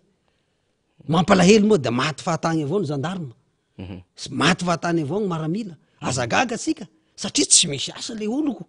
fa taloha ianareo zany akoatran'le hoe fitrandrahana mika io mba nanao inona ihany nareo mba afaka mbaniaina ve fambolena satria isaoran'Andriamanitra fa nisy ny orana ary zay zany mahasamy hafa an'le izy fambolena ny aignan'olo agny dia zay mba ny ainanay ary zay raha vo misy zany ny sakafo agny vo misy ny sakafo de fary manaraka an'izay ny asa agny zany tsy misy orinasa agny fa de asa tena ny aignan'olo any mitety tsena resaka fiteteza-tsena entana avaty ohatr'zany de zay ny ainan'olo any akoatrin'izay zany tsy misy asa firy agny tsisy ninino any ino ny zavatra misy nefa agny nefa de azo anokafana orinasa be debe balazo ane zahay ao faritra ao betrokany egny mamatsy ny faritra nosy taloha vary so nala zany eny 12 000 hectares misy canal pour 12 kilomètres fa io tsy vitany fanjakana ampanantenana fotsiny gn'olo ao sonala ao fa tsisy an'izany fahavitana hoe canal zany manahaky an'izay betroka manana koa izy canal tsy vita atapy-tanànao tsy misy tsy tenenako 61 commune anatin'ny faritra nosy tsisy ninino vita eny ary mampalahelo de mampalahelo zany le izy zay ny zava-misy ara-tsosialy fa mino fa mba mare ihany nareo ny vaovao politika aty Andrenivohitra ndeha atao hoe eto zany ny fohy be ny vaovao ny ady-hevitra samihafa satria eto moa fanjakana fohy be Guevara asa mba mety mare ve nareo zany hoe ilay filoham-pirenena malagasy nge hony ka oy filoham-pirenena Madagasikara nge hony ka tsy malagasy fa vazaha asa mba inkeninareo ve zany hoe naturalisation zany mba inkeninareo ve ny hoe misy coup d'état institutionnel ony na fanonganam-panjakana ny androm-panjakana misy eto Madagasikara de nandafahefana ony le président Senary efa nametra-pialana ony le filohan'ny république de ny gouvernement andray ony mitatana de ady-hevitra be de mivondrona ony candidat de manao angaredina ony solombavam-bahoaka de milaza ny zava-misy daholo ny société civile sy ny sisa mba arenareo any ve ny raharam-pirenena Guevara ya mikasika ny faharenesana ny raharam-pirenena de tena maharaky zahay azato isanjato amin'ino Canal Plus manao manome toky panneau solaire manome toky zao zany zava-misy tsisy fanampiny fanjakana zany de raiky tamin'ny fitondrana teo fa deya miezaka ny vahoaka manao zay ataony fary manaraka an'izay mikasika ny raharam-pirenena tena maharaka zay zato isanjato tsy tapaka mihitsy ary zany gn'antona tonga anay hoe andaotsika andeha amin'ny handroso amin'ny maramanonjany andesika andeha agnantona mihitsy hilaza hoe fotoana zao ahafahana milaza ny zava-misy marina amin'ny raharam-pirenena ka izahay zany a mikasika ny teneninao teo iny de voalohany indrindra mikasika ny raharam-pirenena dia ny fandikana ny constitution na ny lalam-panorenasika tanatiny ataoko hoe 5 taona hitondrany fitondrana teo aloha de fa nidikana ny lalam-panorenana be de be reo député sika reo manko zany de tsy haiko milazaza ereo miezaka avao reo manohitra fa izy teneny zao hoe mena ambony mena zao ho zahay agny na de fa milaza izy hoe tsy ara-dalàna ne ity reto gouvernemanta na ity lalam-panorenana ty dikanao zahay de maharaka tsara mihitsy 5 taona io de fa voadika fa sisasisany avao ty resaka mahazo atsika am'izao ty hoe ACC io moa de fa hita io fa io zany da misy mibaiko tsy raha io ia mibaiko an'io moa zany fa fitondrana henany fitondrana teo aloha igny ny Sénat de mbo izy avao koa mibaiko an'io ny CENI de araky ny teneny zao hoe isoja avao imaka ataonao isoja CENI nefa imaka avao mbo raiky avao io manahaky an'izay ny gouvernemanta zao lazaina hoe gouvernemanta iraisany sy io ny iraisany tsy izy io ny iraisana zany arodana heky gn'eo de alefagny magnaraky inona zany mba sosokevitra anao tahakany tsy mahatoky an'le endrim-pifidanana mandeha am'izao fotoana zao zany Guevara maharapa-vo tsara izahay agny tsy matoky an'io tsy matoky an'io fifidianana io zahay satria fifidianana io zany de zao raha vao tsy hitambaragny reo hery politika rehetrarehetra indrindrandrindra reo candidat 1 io moko zany efa raha tafara koa 1 fa ny taloha nefa ela ny tenenana an'io tamy vaovao hoe itsika de mila amboarina ny code électoraly itsika de mila amboarina tsara ny reo ao amy CENI sy ny sisa ACC ny Sénat moa tafara noho n'izy tsy manaraka lalam-panorenana igny koa président ny ACC igny ene tena erera be gn'ataony ACC sady nataony président ny Sénat igny tsy izy regny zany hoe zahay zany de zao tena tsy ankasitrahanay io tsy ankasitrahanay mihitsy indrindrandrindra fandikana lalam-panorenana mba hanohary moa mba andikao moa baiboly io raha tsy mikorotagny fiangonagny zay fotsiny tsy tenenako hoe manahaky any baiboly tsy manohitra zany tsy mampitovy i constitution sika io ane zahay agny zao ino koe tsy mampiesiky anahy enany io ino koe tsy mampietsika anao enany io toko enao manaja lalam-panorenana samy te hanota aby an'io fa olo raiky zany manota zany de mandikan'io zany da hety avao tsy izy zay tsy azo jerena fotsiny zay izy mandika manahaky an'izay araky ny tenenao hoe maharaka ny resaka hoe naturalisation nao mba hanohary moa zany misy vazaha raiky milatsaka amitsika etoa i amitsika hanaiky an'izay ny afarany io zany de zao ho avy aby zany ny amerikany ny rosiany ny anglisy hilatsaky filoam-pirenena amitsika eto ary tena lasa zavatra tsy ara-dalàna zany tsotra kely fotsiny tsy tsotra zany hoe raha izy efa tsy malagasy zany hoe izy nangataky gn'aintsy hiala mahamalagasy azy niditry nahavazaha azy tsotra mandefera avao anao président mbo ataoko président anao satria hazaiko anao nisy raha nataonao avao teo mandefera avao henao zay avao zany gn'agny hitako hoe hilaminany ty raha ty fa ity raha fahitako anazy fa nitena anazy anao manara-baovao zahay agny io tena sarotry ny hilaminana io sarotsarotry tena marantsika Guevara satria ndray ny député Ramboasalama Emile ntsika vao fiteny amboribory tamy faefatra avy namita hiraka lavidavitra moa de tonga eto amitsika am'izao fotoana zao zay ny olana ara-pifidianana izy na izany aza nefa mino fa mba manana mba fomba fijerinareo anareo raha toka tsy maintsy andeha fifidianana ndray androany manana mba faniriny fonareo menimenipo zay avy any antsinanana avy any mba tanytsakely zay mba makaiza sy makaiza amin'ny fomba fijerinareo rehefa tonga zay fotoana zay mba manana olona zay verina fa ametrana safidy any rehefa tonga mbola tsy manao hoany tsika propagande Guevara sady amarana azy voalohany indrindra aloha zany am'izay teneninao zay hoe mba mety managna ny eritreritrinay ihany zahay tena misy mihitsy zay raha zay misy satria Madagasikara zany mitady olo marina Madagasikara indrindrandrindra mitady olo matahotra nagnahary zay zany ary Madagasikara mila olo mahay mitsinjo ny vahoaka madiniky zay zany ny tena izy atreto aloha zany dia mazava be mihitsy fa raha hoe na ny fitondrana hatramin'izay aloha de mbola tsisy nahafapo zany indrindrandrindra ny teo 5 taona teo mbo isika zany zao ay ny vidim-bary ay ny vidin-draha rehetrarehetra zany de fa tsy tafavoaka manana ny zany tokoa zahay manana hoe etaheta mba tokony hipetraka araky tenenao zay mbola tsy fotoana fampielezan-kevitra zao fa ny hitanay aloha zany zao raha mampitaha fotsiny zahay hatramin'izay rehetrarehetra zay de mba hafahafa ataoko hoe ambony rehetrarehetra ny fitondrany Andriamatoa Marc Ravalomanana mba hitanao hoe nisy stabilité ny fiaignan'ny olo izy koa moa olo tantsaha de nahay ny aina mihitsy niaraka tamin'ny tantsaha mahavalim-polo isan-jato ny tantsahantsika malagasy dia hitanao zany fa hoe tsy de nisy fimenomenomana loatra ny vahoaka zany tao anatin'izay raha zay zany ny hoe anisan'ny raha tena hoe mba hitanay zany hoe mba atreto aloha zany zay nefa io moa ny olona manana safidiny daholo fa raha ohatra na manokana de hitako mba hoe anisany nahazo toerana nalalaka daholy na ny atao hoe fandripalemana tamin'ireny de mba hitanao mba atonontonony avokoa dikan'izay mba miandrandra ny fiverenana Andriamatoa Marc Ravalomanana ihany koa nareo raha tokony ho izy aleoleo zay farafaratsiny satria ty zavatra ty mo izy tenenao zay hoe raha iroso ny fifidianana nefa zay zavatra zay mbola baraingo ihany zay zavatra zay satria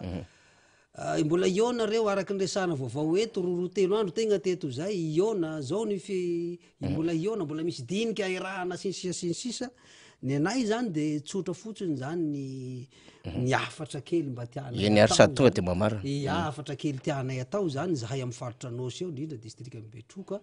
ao anatin'ny commune nationale de zao voalohany mikasika ny 150 ny afatra de zao zany amitsika ny candidat 150 dia iaho zany zahay zany de milaza atanjao tsara ny fiombonanareo aza manaiky voavidim-bola ianareo aza manaiky ahodikodin'olo anareo fa zao le fiombonana zao zany mitakiny malagasy takinay tagny hatramin'izay mba nikambana ny vondrona ny mpanohitra ary indrindrandrindra tena mipetraka mihitsy zany hoe raha amin'ny vazany de misy ny hoe havia misy ny havanana petraka tsara zany izy fa manaraka an'izay de ny ray aman-dreny ara-drazagny rehetrarehetra satria tsika misy 20 miaraka amin'ny vazaha fotoana izao afasika magnety ny taranakisika aby ny asavaregna sika ho zahay ao zay zao fotoana izao mijoroa itsika zahay zao de sy tokony hiteny teto fa rehefa tonga ny fotoana tsy maintsy miresaky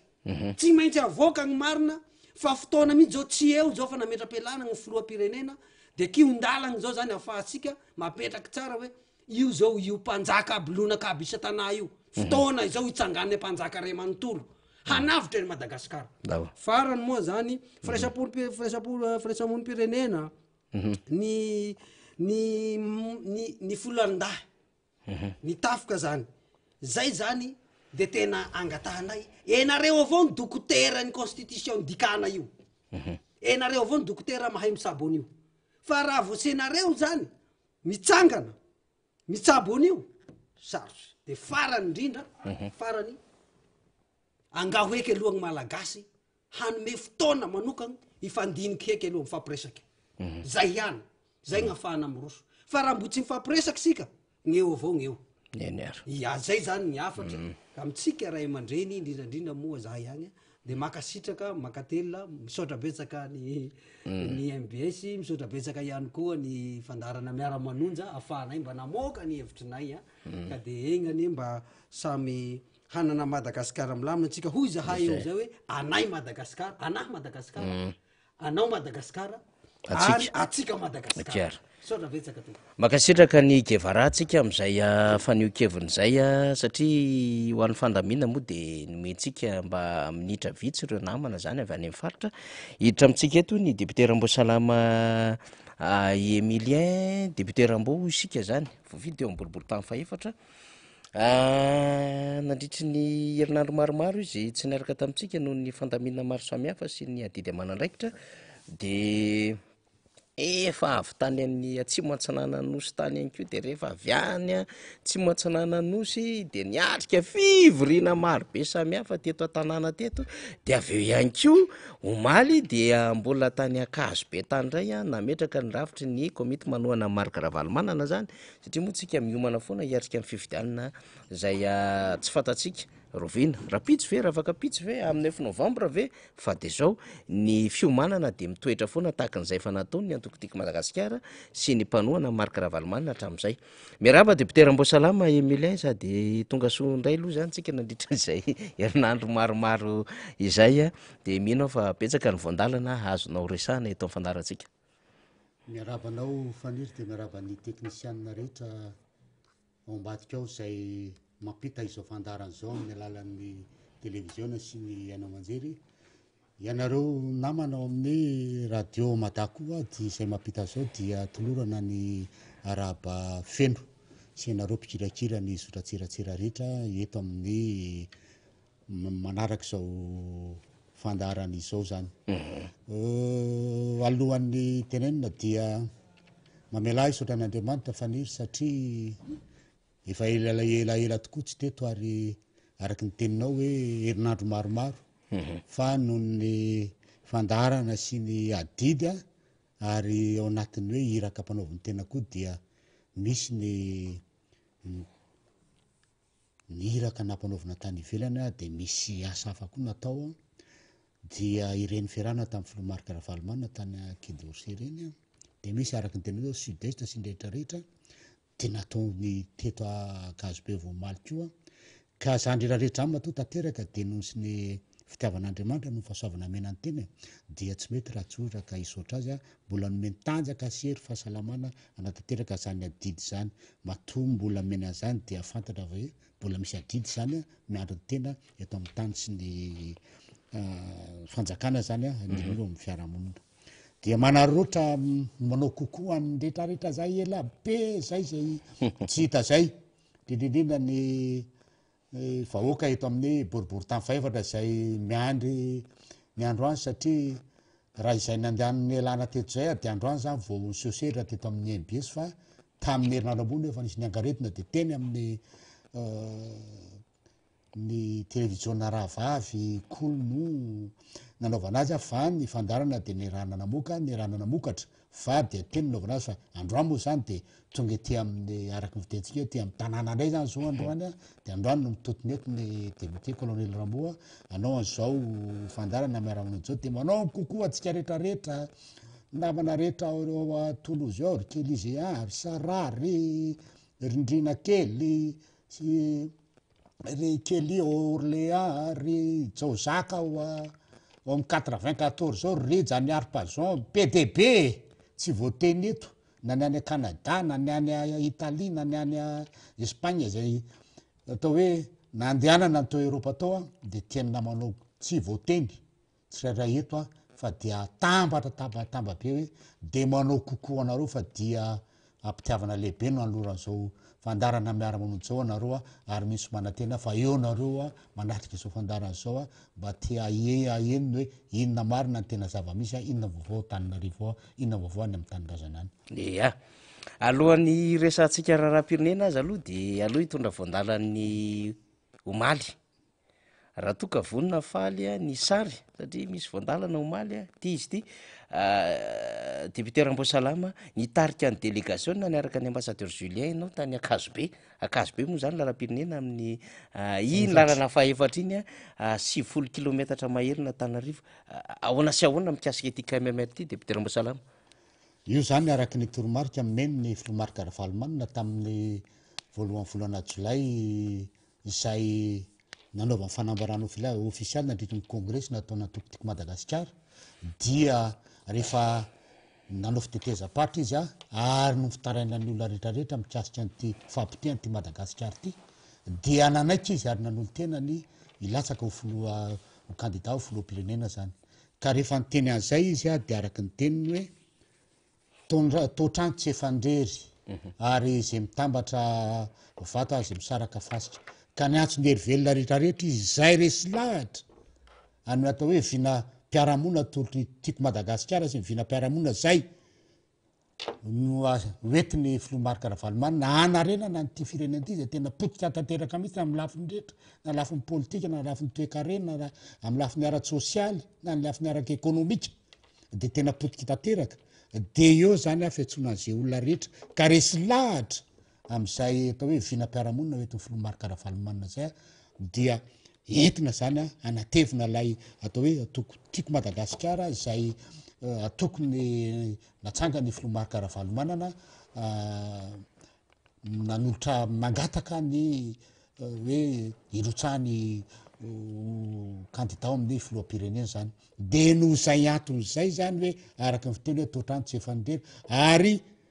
tiany hoe anatoko tiako Madagasikara rery filomarika Ravalomanana fa amy malagasy rehetra rehetra de natao zay atao hoe fananganana zay komity manona ny filomarika Ravalomanana zay eran'ny Madagasikara eran'ny faritra 3 misy eto Madagasikara ary de midina makany amy distrika de avy eo midina makany amy commune de no zay fisokafan'zay a ary araky ny fitenenina hoe tsy ho ato amitsika tsika tima ihany de misokatra amy rehetrarehetra ny atokotiako Madagasikara de nitsangana lay KMMR de misokatra miantso atao hoe ireo fikambanana maro samihafa na fikambanan'ny mpamboly zany na fikambanan'ny mpiompy na fikambanan'ny mpivarotra na olotsotra na atao hoe firaisamonim-pirenena zay te hanampy am'zany zavatra zany na ny syndicat na ny syndicat-ny rehefa mety ho syndicat dia afaka mety ho daholo dia tao anatin'zany a ny nampanaovana iraka anay a tany amin'ny distrikany Akazobe moa satria amy distrikany Akazobe dia tsy misy solombavambahoaka itsika fa solombavambahoaka IRD eo dia ny tenako moa zany a zay teto amy boribory-tany faefatra efa avy nanangana ny boribory-tany faefatra eto amin'ny région Analamanga dia namita an'izay irak'izay tena mahavelom-bolo tokoa lay fananganana lay KMMR tany satria raha ny fahitana ny olona tao nandritry ny adiny telo de tsy nisy olona manoatra an'ireny le hoe mandeha mivoaka de mivezivezy na mandeha de iny de mibata entana de lasa fa tena niandra ny hatramy farany ny kabary natao sy mifananganana KMMR ary teo de tena nahitany ary tena mahavelom-bolo fa any amin'ny tontolo ambanivohatra na hoe any amy monde rural ozy izy ny fitenenina any amy tontolo ambanivohatra dia tena mbola mangetahitany zany filomarika Ravalomanana zany olona ary tena vonona mihitsiny anao zay azo atao a anohanana azy am'izao fividianana zao satria maninona raha atao mifampitahana ny zava-misy ny ainana nanomboka 2002 ka hatramin'ny 2009 mois de janvier sy ny nanomboka 2009 mois de mars nanonganana andro filomarika Ravalomanana atao mpitondra am'izao fotoana zao sy zay rehetrarehetra zay mandrapatonga zao a dia tona tsy misy avaratra raha ny hoe fiainana andavanandro fotsiny jerena tsy mividim-piainana de fe raha mahita tsy hitantara zany eto fa raha mividim-bary tam'zany manahoana vidim-bary am'izao manahoana tany ankizy nianatra tam'zany manahoana tany ankizy mianatra am'izao manahoana ny ombon'ny olona isaky ny tokantrano tam'zany nanahoana de ny ombon'ny olona am'izao manahoana ny fandripahalemana tam'zany nanahoana de ny fandripahalemana am'izao zany zavatra zany zany a de ahitany tany amin'ny distrikana Akazobe ary io dia iainan'ny Madagasikara ray manontolo am'izao fotoana zao a dia tena mahavelom-bolo tokoa ary tsy nanany sarotra nanangana azy satria mahatsapa daholo ny olona rehetrarehetra fa ny filomarika Ravalomanana ihany no an'ny olona afaka anarina Madagasikara am'izao vampiteny Madagasikara zao a amy lafiny rehetra mitsangana somatsara atao amin'ny distrikana Akazobe zay arabainy eto a ireo atao hoe filohan'ny komity mpandrindra sy ny komity mpandrindra lefitra sekretera generaly sy ireo atao hoe mpanolotsaina membre en commission zay ao anatin'ny komity zany a ary de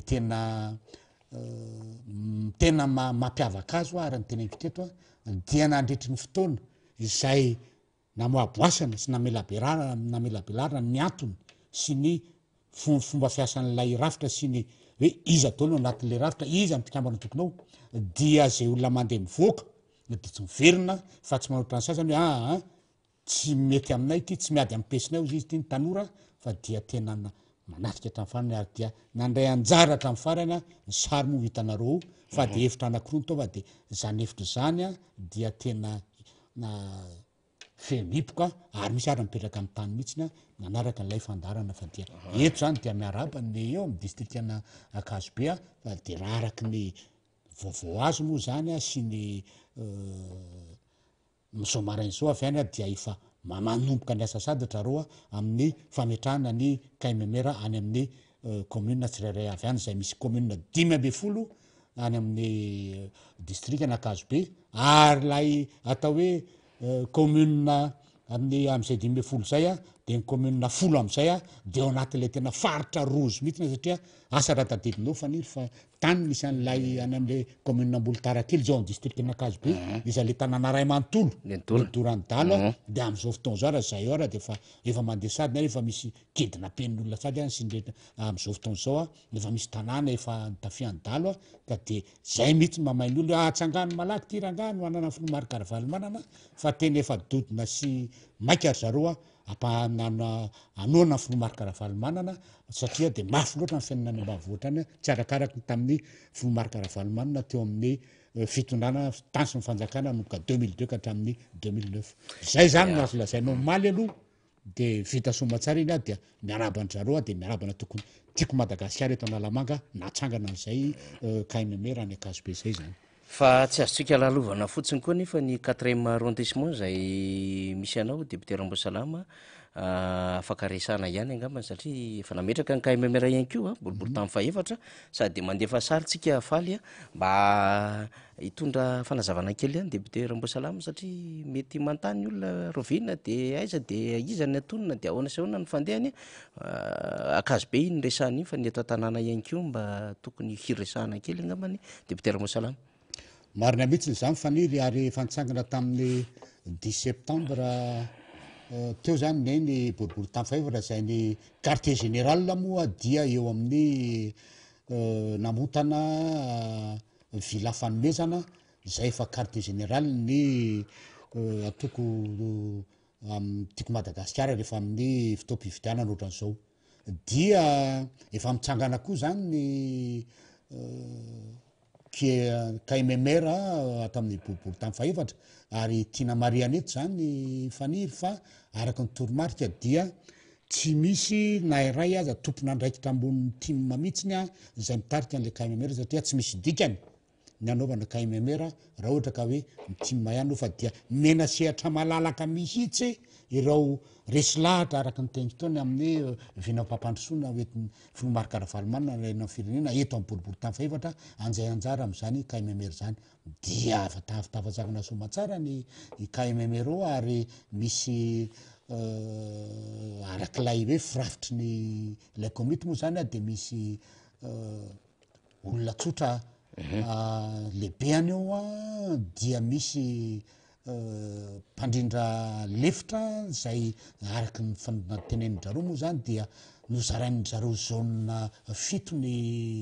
boribory tany ireo izy ireo ny sary ilay manao tanataratasy blouson cuir zao io no filoa dia ny filo lefitra misy 7 zany zareo satria nozaraina zone 7 lay fokotany 2 dia misy fokotany efatra na 10 dia nasina coordonnateur lefitra daholo zany dia ny secrétaire général io manao casquette menamena io zay tsy misy idirana natoko team mihitsy fa tao amin'ny fitony fitantanana ny fokotany tito amitsika ary manana maizy azy no hoe zay araka aminareo fa tsy izy tsony ty raha ty raha amin'ny sisindriny ty zao amin'ny akavio zao dia araky le fisokafan'izay de avy eo amin'ny antoko tezy io dia ity lay anankiray ato am'ty le manao po iny io akanjo ba misy soratra io zao de eo am'lay atao hoe association mahery fo an'ny Madagasikara dia ilay mananga fotrany solasola io arinan'lay ataoko hoe secrétaire général io zao de eo amin'ny izy teo ty amin'ny hoe société civile tafiditra amin'ny hoe fikambanana papiely baiboly de misy ny fikambanana amin'ny mpianatry ny université tafiditra misy tafiditra amin'ny atao hoe lehibe ny mpikambana amin'ny fikambanany mikarakara ny vehivavy mpanasalamba zany hoe ny antokotiako Madagasikara zany dia araky doromarika dia facilitateur ny amin'ny fiasan'io KMMR eo aneviny fanoanana filomarika ravalomanana fa tsy misy dira mihitsy zany hoe ny olona amin'ny antokotiako Madagasikara ny fametrahana reo ny lanin'ny olona tsy nisy niterena napetraka hoe tsy maintsy tia fidina fa reo ny lanin'ny olona dia tavatrangana somatsara izy ny coordonné andreo dia avoaka hoeninareo zany hoe hita amin'ny masonareo eto hoe tiany laran'ny finday etsona ho an'izay olona satria tadifa mandray olotsotra izy ary reo oloreo zany manapaka hoe ianao de mahazo mihitra anatin'ny KMMR na ianao tsy mahazo fa reo oloreo zany manapaka ny fivorimbeandreo oloreo zany manapaka hoe ty olona azo raisina ty tsy olona azo raisina satria tadio tsara fa miresaka ohatran'izao ary raha malala fanaovana politika amin'ny malagasy eto fa misy politika manao politika maloto ny sasany dia araky ny fiteniny am'izao fotoana zao hoe reo zany manapaka hoe ty olona tia afaka mihitra fa tena vonina anampy ny fampandaniana filomarika ravalomanana ty olona tia mety olona amsavy ty sanatriny zany araky ny fitenena ianao tsy miditra ianao ka zay zany mitsangana koa zany neto amin'ny boriboritany faefatra ary raha neto amin'ny faritra Analamanga moa zany zay ahitana distrika be deaibe dia mba atao hoe eo anatin'ny telo voalohany zany boriboritany faefatra roa voalohany moa zany raha ny distrika boriboritany faefatra sy ny distrika Nakazobe zay manangana zay fa de efa miodina amin'ny machine ary efa manao ny asa andavanandro ary eto de efa miteny amin'ny monsieur Ranaivoson Gabriel zay eo anozato atsinanina ary amin'ny andro alina be mihitsy mandefa WhatsApp amitra hoe aiza ny coordonné de io zany le KMMR tsika namotana amin'ny quartier général ao monsieur Ranaivoson Gabriel de teneny dolo ny namana rehetra fa ao zany tsika no mitavasy midinika ametraka amin'ny paikady zay resaka rehetra mety hoe na fanampiana arakevitro na arabola na arapitaovana na araka olona entina mpandanina filomarika ravalomanana de eo tsika amin'ny resaka azy zany efa misy tompona ndraiky to reny lehibe an'ny komity mpandrina reny dia reny zany mandray eo ary tsy atao hoe tsy mialonjafy tsy mifidy olona fa dia raisina daholo zay entina zay olona rehetra ka tonga zany manana zay finiavana ampandany ny anampy ny atao hoe fanoanana ny filomarika ravalomanana am'ty fifidianana filoham-pirenena zay ho atao amin'ny 9 novambra taona 13 de tona koa zany no anasako atsika ny distrika Andramasina fa rapitso amin'ny folo ao Ambomiadanao no anatanterahana fametrahana ny KMMR ihany koa zany isika any amin'ny distrika Andramasina rapitso iaho amin'ny folora ao Ambomiadanao no hanatanterahana izany de apitapitao amin'ny namana rehetra zany amin'ny fandaminana izany misokatra ho an'ny vondronkely sy fikambanana samihafa ny komity manoana marika ravalomanana mandeha fotoana député Ramboasalama Emile fode fo tsy afaka de mivalapatra be tsika na izany aza nefa manana fijery ianao manoloana ny zava-misy ny raharaham-pirenena miazakazaka am'izao fotoana zao eo amin'ny FFKM ny collectif de candidat ianareo solombavam-bahoaka ihany koa manambatra hery amin'atin'le hoe angaredona ary raha mifantatra azy amin'ny terinandro ty de hiverina hitondray le émission angaredona zany ary am'zoma ihany koa dia nametraka taratasy eny amin'ny préfecture ny collectif de candidat fa iona amin'ny mpiaradia amin'ny larobia de rapito zany de ho tonga eto ny avy amin'ny pnida maromaro ny vaovao miodina amin'le tontolo ny fifidianana sy ny fandaminana sy lay olana amin'ny firotsahan'lay tsy mizaka ny zoam-pirenena malagasy itsony député Ramboasalama Emile ny azo tonga de amin'tinana an'zany adevitra rehetrarehetra zany ny amin'tinana an'zany rehetrarehetra zany dia aty amin'ny Madagasikara mason'izao tontolo zao amin'izao atao hoe akatoky ny fifidianana filoham-pirenena zao maninona no aty satria be loatra ilay atao hoe hevitra maloto sy sakatsakana amin'ny tokony ho atongavana am'izany fifidianana zay tokony hoekeny rehetra fifidianana ara-demokratika fifidianana mba hoekeny rehetra ny ny valim-pifidianana mba ho tena mangarahary ary fifidianana tena mba manaraka ny atao hoe fenitra demokratika zay raha zao tontolo zao amresaka fifidianana filoham-pirenena ny zava-misy nefa am'izao fotoana zao dia raha mba nieritreretina hoe tokony mba andeha am'izany Madagasikara dia tsy nandeha satria voatonga fotsiny tamin'ny voateo amin'ny fitonana fotsiny ny Andry Rajoelina tamin'ny fifidianana farany teo de efa tonga sady ny atao hoe iraky ny Union Européenne zay nametraka hoe zao daholy ny fepetra tokony arahanareo mba ampatsara ny fifidianana rehefa aveo satria natsapa ry zareo fa tsy nety zany fifidianana zany tamin'ny taona 20 sy 20 zany dia efa nametraka recommandation atao hoe efa 20 mahery ny Union Européenne kanefa dia mialatsiny fa ny tam'zany 20 mahery kely zany ny 20 tam'zany de tsy nisy nitanterahana na anakiray aza ary le 20 zay tena hoe mahaindehibe an'lay fifidianana mba angarara no tsy nitanterahana de nandeha ihany de nandeha ndraiky io fa nitsakitsahana ny lalàna malagasy any ary ny lalam-panorenana raha tena hoe ny lalam-panorenana de hiteny fotsiny aho hoe zavatra tena ngizabe ary mahasolombava-bahoaka anahy zay tena mahalikilikiny solombava-bahoaka sy mahalikilikiny ny vahoaka malagasy zay mahatonga ny hoe aty amin'ny Madagasikara daholo ny masony zao tontolo zao satria de fa nitsakitsahana lalam-panorenana tena arak'izay zokony mihitsy izy ny fitenenana dia ny nanaovana motion de censure ho an'ny nataon'ny député 5 nanao soni izay tsy navela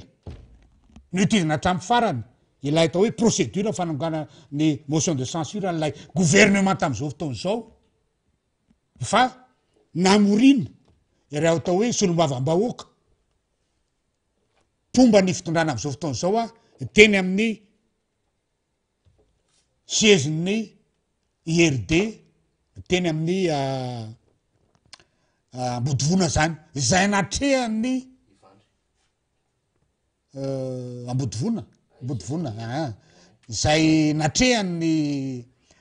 filoham-pirenena tam'zany ny lehibean'ny filohan'ny antenimera pirenena sy ireo atao hoe mpanakarembe zay efa misalotra moa am'izao fotoana zao ny consulat-ny Serbe sy ny consulat-ny Côte d'Ivoire ary atao hoe membre gouvernementa manodidina ny filomarika filoha ny firenena tam'zany zay nanery ny filohan'ny antenimera-pirenena hoe foano fanitsakitsahana lalam-panorenana goavana mihitsy zany ary tena mbola mahalikiliky ary tsy levona hatram'izao amin'ny solombava-bahoaka zay mitondra ny tenin'ny vahoaka sy ny vahoaka malagasy ary eto amin'ny firenena ray amanontolo fa nitsakitsahana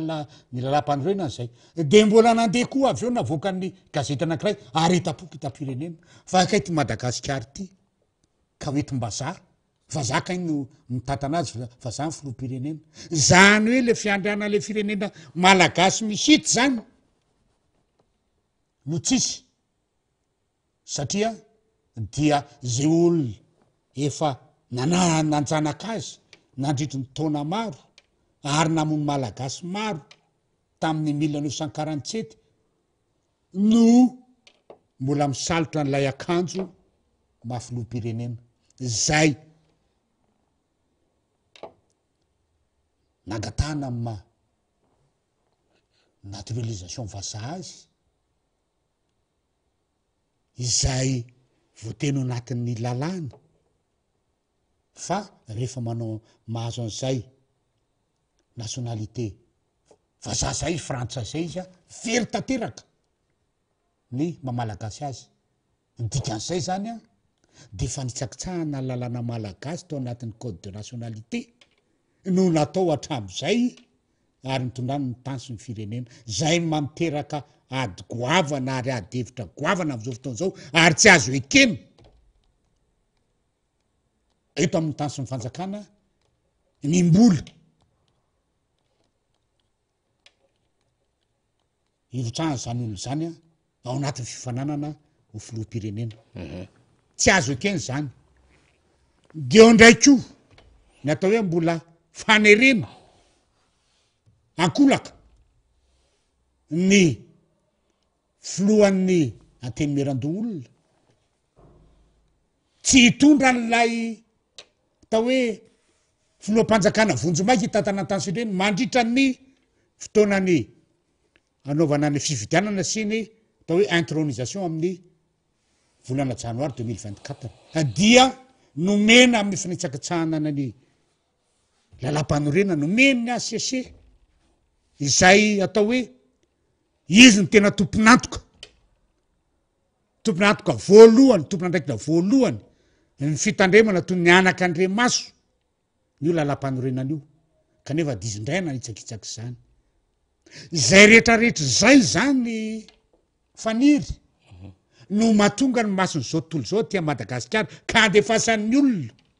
hiraka hijery hoe ahoana marina mo ny tena fandehan'lay mety ho fividianana ho filoham-pirenena ao Madagasikara zay araky ny nataony navokandreo fa atao amin'ny 9 novambra ho avy zao ny gouvernement zay fa censuré olona efa nahazo carton rouge toy voakany terrain ireny ndray mbola hitanao fifidianana ny arbitre central zay tokony tsara ny lala eo ambony eo indray a ny tonga de fa maka ny ekipa anankiray hoe any aminao zay fa de fa kopenao izy ny fitenenana ny aty anatiny manao ny atao hoe règlement rehetrrehetra ny commissaire au match rehetra ny seni manao ny ataony koa am'resaka fandrafetana ny lista électorale jereva am'izao fotoana zao olona anankiray fa manana karatra anankitelo olona fianakaviana anankiray ny samy mitovy anarana dafolo manana lay tapakila mavomavo maninona ny izy mivady any manana ny karaha-pifidianana fa ny zany anankitelo zay atao hoe ao anatin'ny listy mifidy tsy manana nefa raitranao zany zavatra zany zany mahatonga ny hoe aty amitsika masony zao tontolo zao no faratsiny ty fikarakarana ty fifidianany ty tsisy matahotra fifidianana eto fa mila diovina ny tokotany mila diovina ny lalàna mila arbitre neutre zay mila diovina daholy a ndrehetrehtra manodidina ny fifidianana io ary zay no natonga an'le hiraka eto Madagasikara zay ho avy rapitso avy any amin'ny Nations Unies satria efa nandefa ny OIF efa nandefa ny européenne tam'izay efa niona tam'ireo atao hoe ambassadeur eto amin'ny Madagasikara ny solotenany ireo candidat raiky amby folo efa mifampiresaka inona ny antony de zavatra tsotra tsisy matahotra fifidianana eto fa ny tsy mety de amin'ny fanitsakitsahana ny lalàna velona misy eto Madagasikara sy ny lalam-panorenana amin'ny fikarakarana zao fividianana zao a na amin'ny lafiny fikarakarana zany a na amin'ny lafiny reo olona tokony andray anjara ary tsy ho azo ekena mihitsy no a averiko eto tsy azo ekeny raha ohatra ka mbola misy hoe olona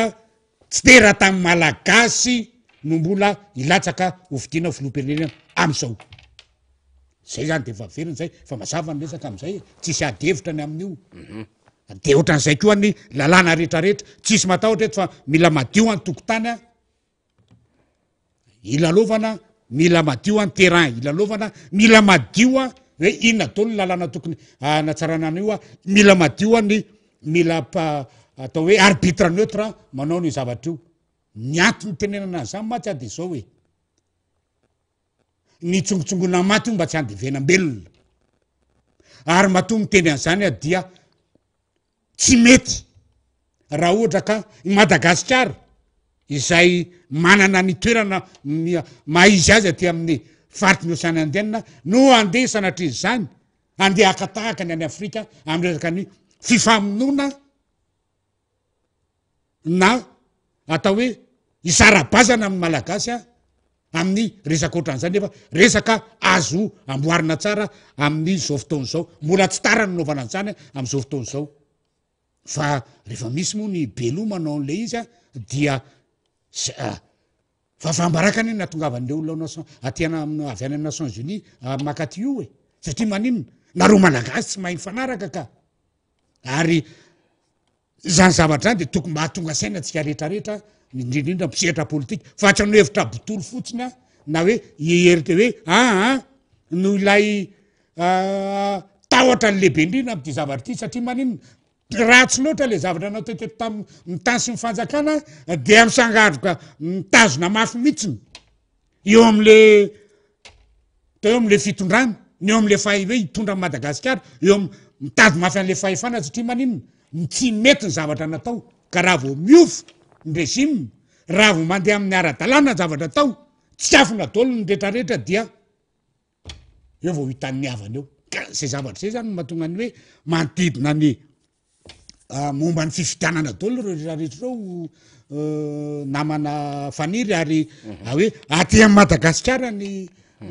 masony zao tontolo zao ary ohatran'ny hoe nisy fifidianana tany Afrika tany a de rahantsika nahita le izy a de mba manahoana ny amin'ny Madagasikara io zay malaza be fa ny mpitondra atao dia nahazo ny diplôme an'izao voalohany am'izao champion an'izao kanefa kay le zavatra ohatran'ny resaka maloto ka zay indrindra zany mahatonga an'lay hoe aty amitsika masony zao tontolo zao ary fahambaraka ary enatra ho amin'ny malagasy a tsy mahatavavoaka baolina tsy mahavita mahavaha olana indrindrindra ho amin'ny mpitondra ny atongavandreo ao amin'ny Nations Unies zay atao hoe délégation matanjaka ary eo na amindreo hery rehetra momba an'ity fifidianany ty de eto a de farany zany hoe emy concerné atsika eto lay angaretina zany a satria be de be ianareo mampantany ary miatsa amin'ny telefona nandro na alina era Madagasikara de miangaredina atsika zany a dia amy lakamisy no miverina ary dia reo atao hoe hainao manjery zay efa namoaka azy tamy farany teo a miaraka amoaka azy zany a na amy radio na amy television manomboka amy 7 maraina fa dia azagagy nareo fa ao anatin'ny tafolo zany rehetrarehetra zany a ao anatin'ny tena hoe ahoana fomba itiavana an'ty Madagasikara ty ahoana fomba ilan'ty Madagasikara ty na am'izao toerana misy azy zao satria ohatra ny tokotra vakivaky izy ty e sady marary mamenatra ary malaza tsy nanona oatra ny vilitsahona fotsiny fa rehefa tena jerena de tena Madagasikara tena tsy arak'ilay tenylay amiral hoe Madagasikara tsy tena Madagasikara efa tena mitrosona ny tany efa tena mirampy tena ohatran'ireny voay reny voay azy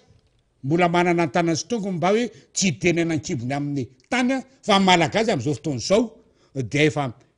trangalela efa tsy mahazaka ny tongony sy ny tanany tsony fa de efa nkibo sisa de miandro ny akory zay zany ny am'izao fotoana zao ka de zay ny hoe raha iteny tsotra fotsiny faniry hoe enina daholo zany zany de aty amin'ny Madagasikara maso zao tontolo zao a noho ny zavatra misy eto a mitrasika an'le fifidianana zay tena tsy ao mihitsiny a fifidianana filoham-pirenena zay hoe tena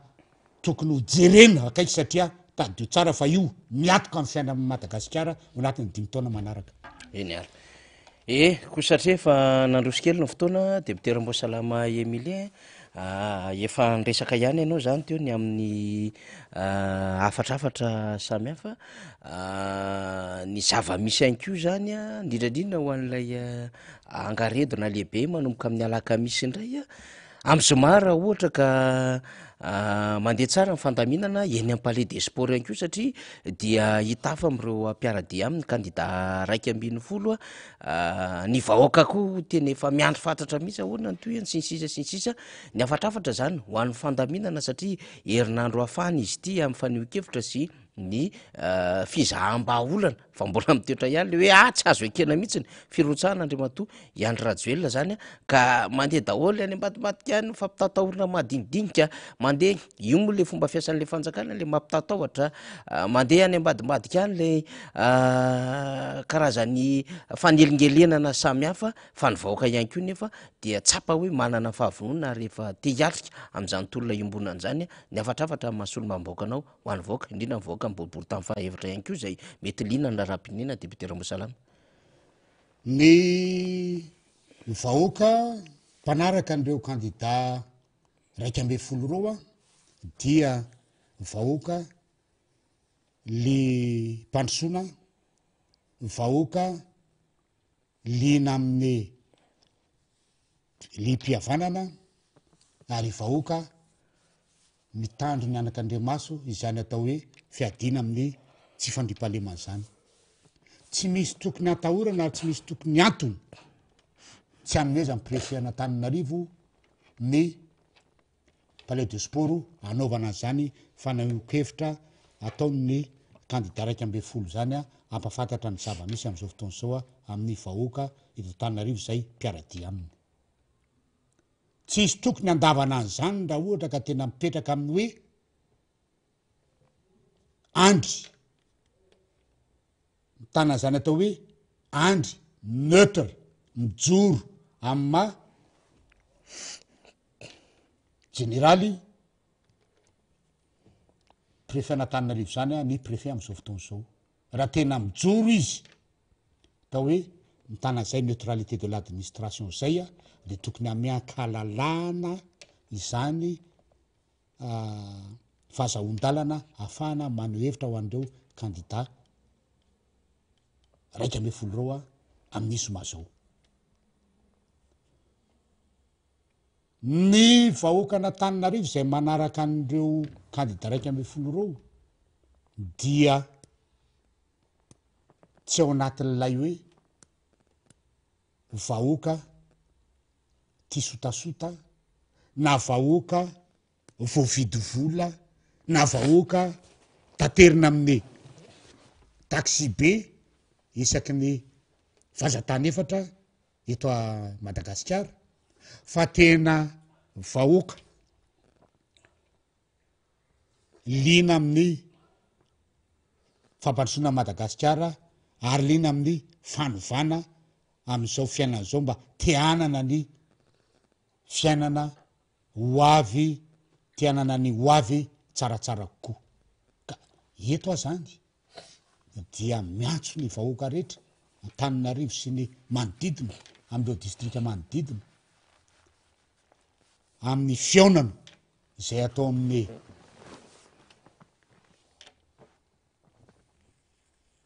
Mahamasina mba efa iomana ifampiteny am'izao fotoana zao amin'ny andraikitry ny tsirairay ho raisy ny tsirairay eny amin'ny palais de sport mba isin'ny filaminana sy ny iadina amin'ny tsy fandriam-pahalemana. Tadio fa mbola tsy nisy korotana nay kely azy nataotsika nandritsy zay fotoana nisy ny ty raharaha ty dia itsika eto amin'ny boribory-tany faefatra zany zay maheno an'izao resaka zao dia efa mampiomana hoe zay fotoana lehibe miandry atsika zany de amin'ny zoma io eo amin'ny palais de sport iaraka anotona andreo candidat raika amby folo reo amin'ny anajana ny lalàna sy ny ametrahana tsara n'zany Madagasikara zany eo amin'ny toerana misy azy mba efa iomana sady ara-moraly iomana inona re zany ara-tsaina amin'ny zany fiaonany zany. Tsy misy tokony atahorana aza mandraiky ampitahorin'ny olona hoe raha vao mandeha makany nareo de ataon'izao tsy misy an'izany fany atsika dia fandehanana amin'ny fo satria isika dia vahoaka tia afantatra marina vahoaka liana afantatra ny zava-misy amin'ny fiainam-pirenena ary vahoaka te anana ho avy ivaovao ho avy mamiratra ho an'ny tarana ho an'ny faramandimy zany. Ka ao amin'izay zany dia isika rehetrarehetra de efa mifampitaona ary aza mandraiky ampitahorin'ny olona ho fa tsy fotoana zany tsony zao fa de mila tonga isika ary tsy misy raha tsy misy antony ka tokony hoe tsy amezana an'io maninona mo rehefa ny atoko-panjakana sy mipomba azy no manao de omenga préfet fa rehefa isika manao azay mitovy ihany satria adidin'ny mpanao politika ane ary mivaritry ny lalàna ny mampafantatra ny olona mambrano ny atoko ao anatin'le atao hoe éducation citoyenne ny kambana anatiny atoko adedindreo no mitaizany vahoaka am'zany ka maninona raha efa ny eo amin'ny fitondram-panjakana manao dia mena fa rehefa isika dia tsy omena vangana azy rery Madagasikara ary trampanjakana io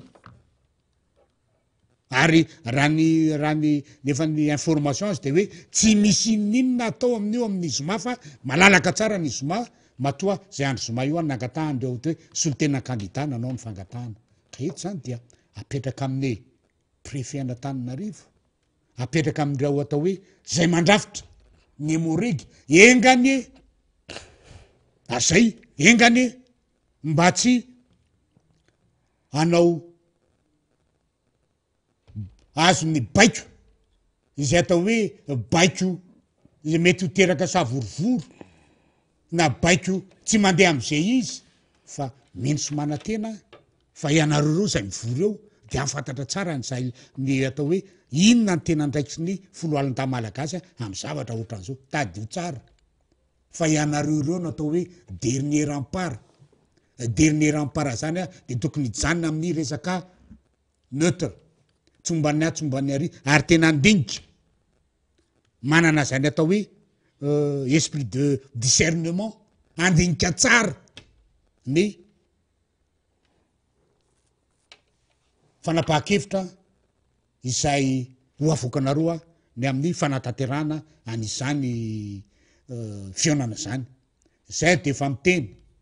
fa ny fanatanterahana ny fiadena amy tsy fandripahalemana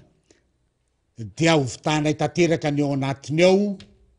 ary tsy misy atahorana ndresaka hoe fanimbana entana na fanimbana ny fitaovam-panjakana mafantatra lalàna koa zay fa ny fanimbana fitaovam-panjakana de anisany mampiditra anetambora anisany mampigadra ka tsy zahay zao ny andeha anao an'izany andehanao hoe mitady raharaha ohatra ny raile zavoka andeha amotiketanao dia ho raisibotsiny eo fa ny fangatana koa zany ao anatin'ny asanareo zany dia ny fanaovana ny fiadena amy tsy fandripahalemana tia ivelany ary asanareo zany izay ao anatin'ny asanareo andavanandro ny fijerenany zany atao hoe fiadena amy tsy fandripahalemana tia ivelany zany maintien de l'ordre no ataonareo ao ny atia ivelany amin'ny fiadena tsy fandripahalemana zay mety olona mety anakorotana fa tsy hanao hoe rétablissement de l'ordre public ianareo fantatranao angamba ny tiako lazaina raha ny olona vahoaka na ny olona mpomban'ireo candidat raiky ambe folo roa dia minoa ianareo za miteny zao fa tsy andeha hanimba fananam-panjakana nandeha anakorotana ka tsy misy antony tokony tsy hamezanareo any zany fahamezan-dalana anao an'izany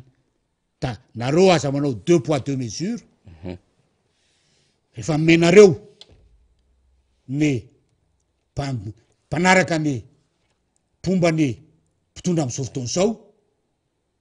de mba meo koa ny aty amin'ny ny ankilany fa tsy teninareo ka zay na enao an'zao na enao an'zao zafady de efa miteny eto zay fa nareo ny dernier rempart tokony tanany zany atao hoe neutralité zany fa tsy ho rebribeniny avy any de foronona dolo ty atsanga sy aman'orona rehetrarehetra ty zay angamba no azo lazaina eny aminy fa dia miatso ny vahoaka rehetra zany atao boribory tany ny enina zay mpanaraka an'ireo candidat raiky ambe folo reo ny any amin'ny atao hoe district manodidina tsy maintsy molo tonga ihamo ny fiatsoana avy amindreo candidat raiky ambe folo de eto de efa miteny eto ny amin'ny zay zavatra zay ny am'izay fionan'zay zay angamba faniry no azo tenenina mombany ny mbazay dia satry any teny eto kanefa moa ny fotoana manapetra ary tsy hoe natao ambina amin-javatra ny miaramony sanatr'izany fa betsaka koa lay adidogoavana fivoriana miaraka amin'ny ao amin'ny antoko a momba nyty raharaha ty any dia somary ohatrany fofo ohatran'izay ny fotoanatsika sy fanirandroany fa dia ezahana amin'ny manaraka mba ho ivanaparatsika ny fotoana rehetra fa betsaka ny azo resahana ary fotoanan'izao a anazavana amin'ny vahoaka malagasy a ny zava-misy eto amin'ny tany sy firenena mba tsy hihinanam-bolo ny vahoaka ary hoe tondrana zany tena hoe zao marina ny tena zava-misy a fa tsy izay hoe zay teneniny mpanambola na zay teneniny eo amin'ny fitonana de marina dafolo fa mba misy zavatra fa tena hoe zao ny tena zava-misy eto amin'ny tany sy ny fanjakana de tsara ampitana amin'ny vahoaka malagasy. Eny ara mamarina ny fandarantsika satria fa somary niotra minitra vitsy ny fandarantsika ho amin'ny fandaminana moa zay de akasitrahana ny solomamboaka Ramboasalama Emile voafity tetsy amin'ny boribory tamin'ny faefatra ny ara-dalana tamintsika teto isaorina ianao nanaraka ny fandarantsika ary isaorina ihany koa namana teknisiana sy mpiaramiasa ao amin'ny radio Mada de manome fotoana indray ho an'ny rapitso a makasitraka tompoko lasy tompoko vavy. Ia saotra fanira fa dia maraky ny teny zay a tsy maintsy faranana ny fandarana fa dia alohan'ny anaovana ny veloma mandram-piona sy ny masina madidinika anareo dia adino fa dia aza malahelo ny eo amin'ny KMMR ny eo ampitandramasinao zay tarehan'ny Sabrina fa tena tsy adino nareo a ary efa misy efa tonga dia Taninarivo fa dia manao kokoa anao rehetra rehetra ao zay fa dia amin'ny heriny toy zao ndray a miakatreto ny tena manao an'izay fandaran'izay a amin'ny lakamisy moa de efa miditra amin'ilay angaredina fa dia manao ny veloma madinidinika sy masina fatipatenana veloma tompoko. Eny ara makasitraka tompoko. Amiko a dia ny amin'ny telo amby roapolo sy roa arivo mamahy mafy a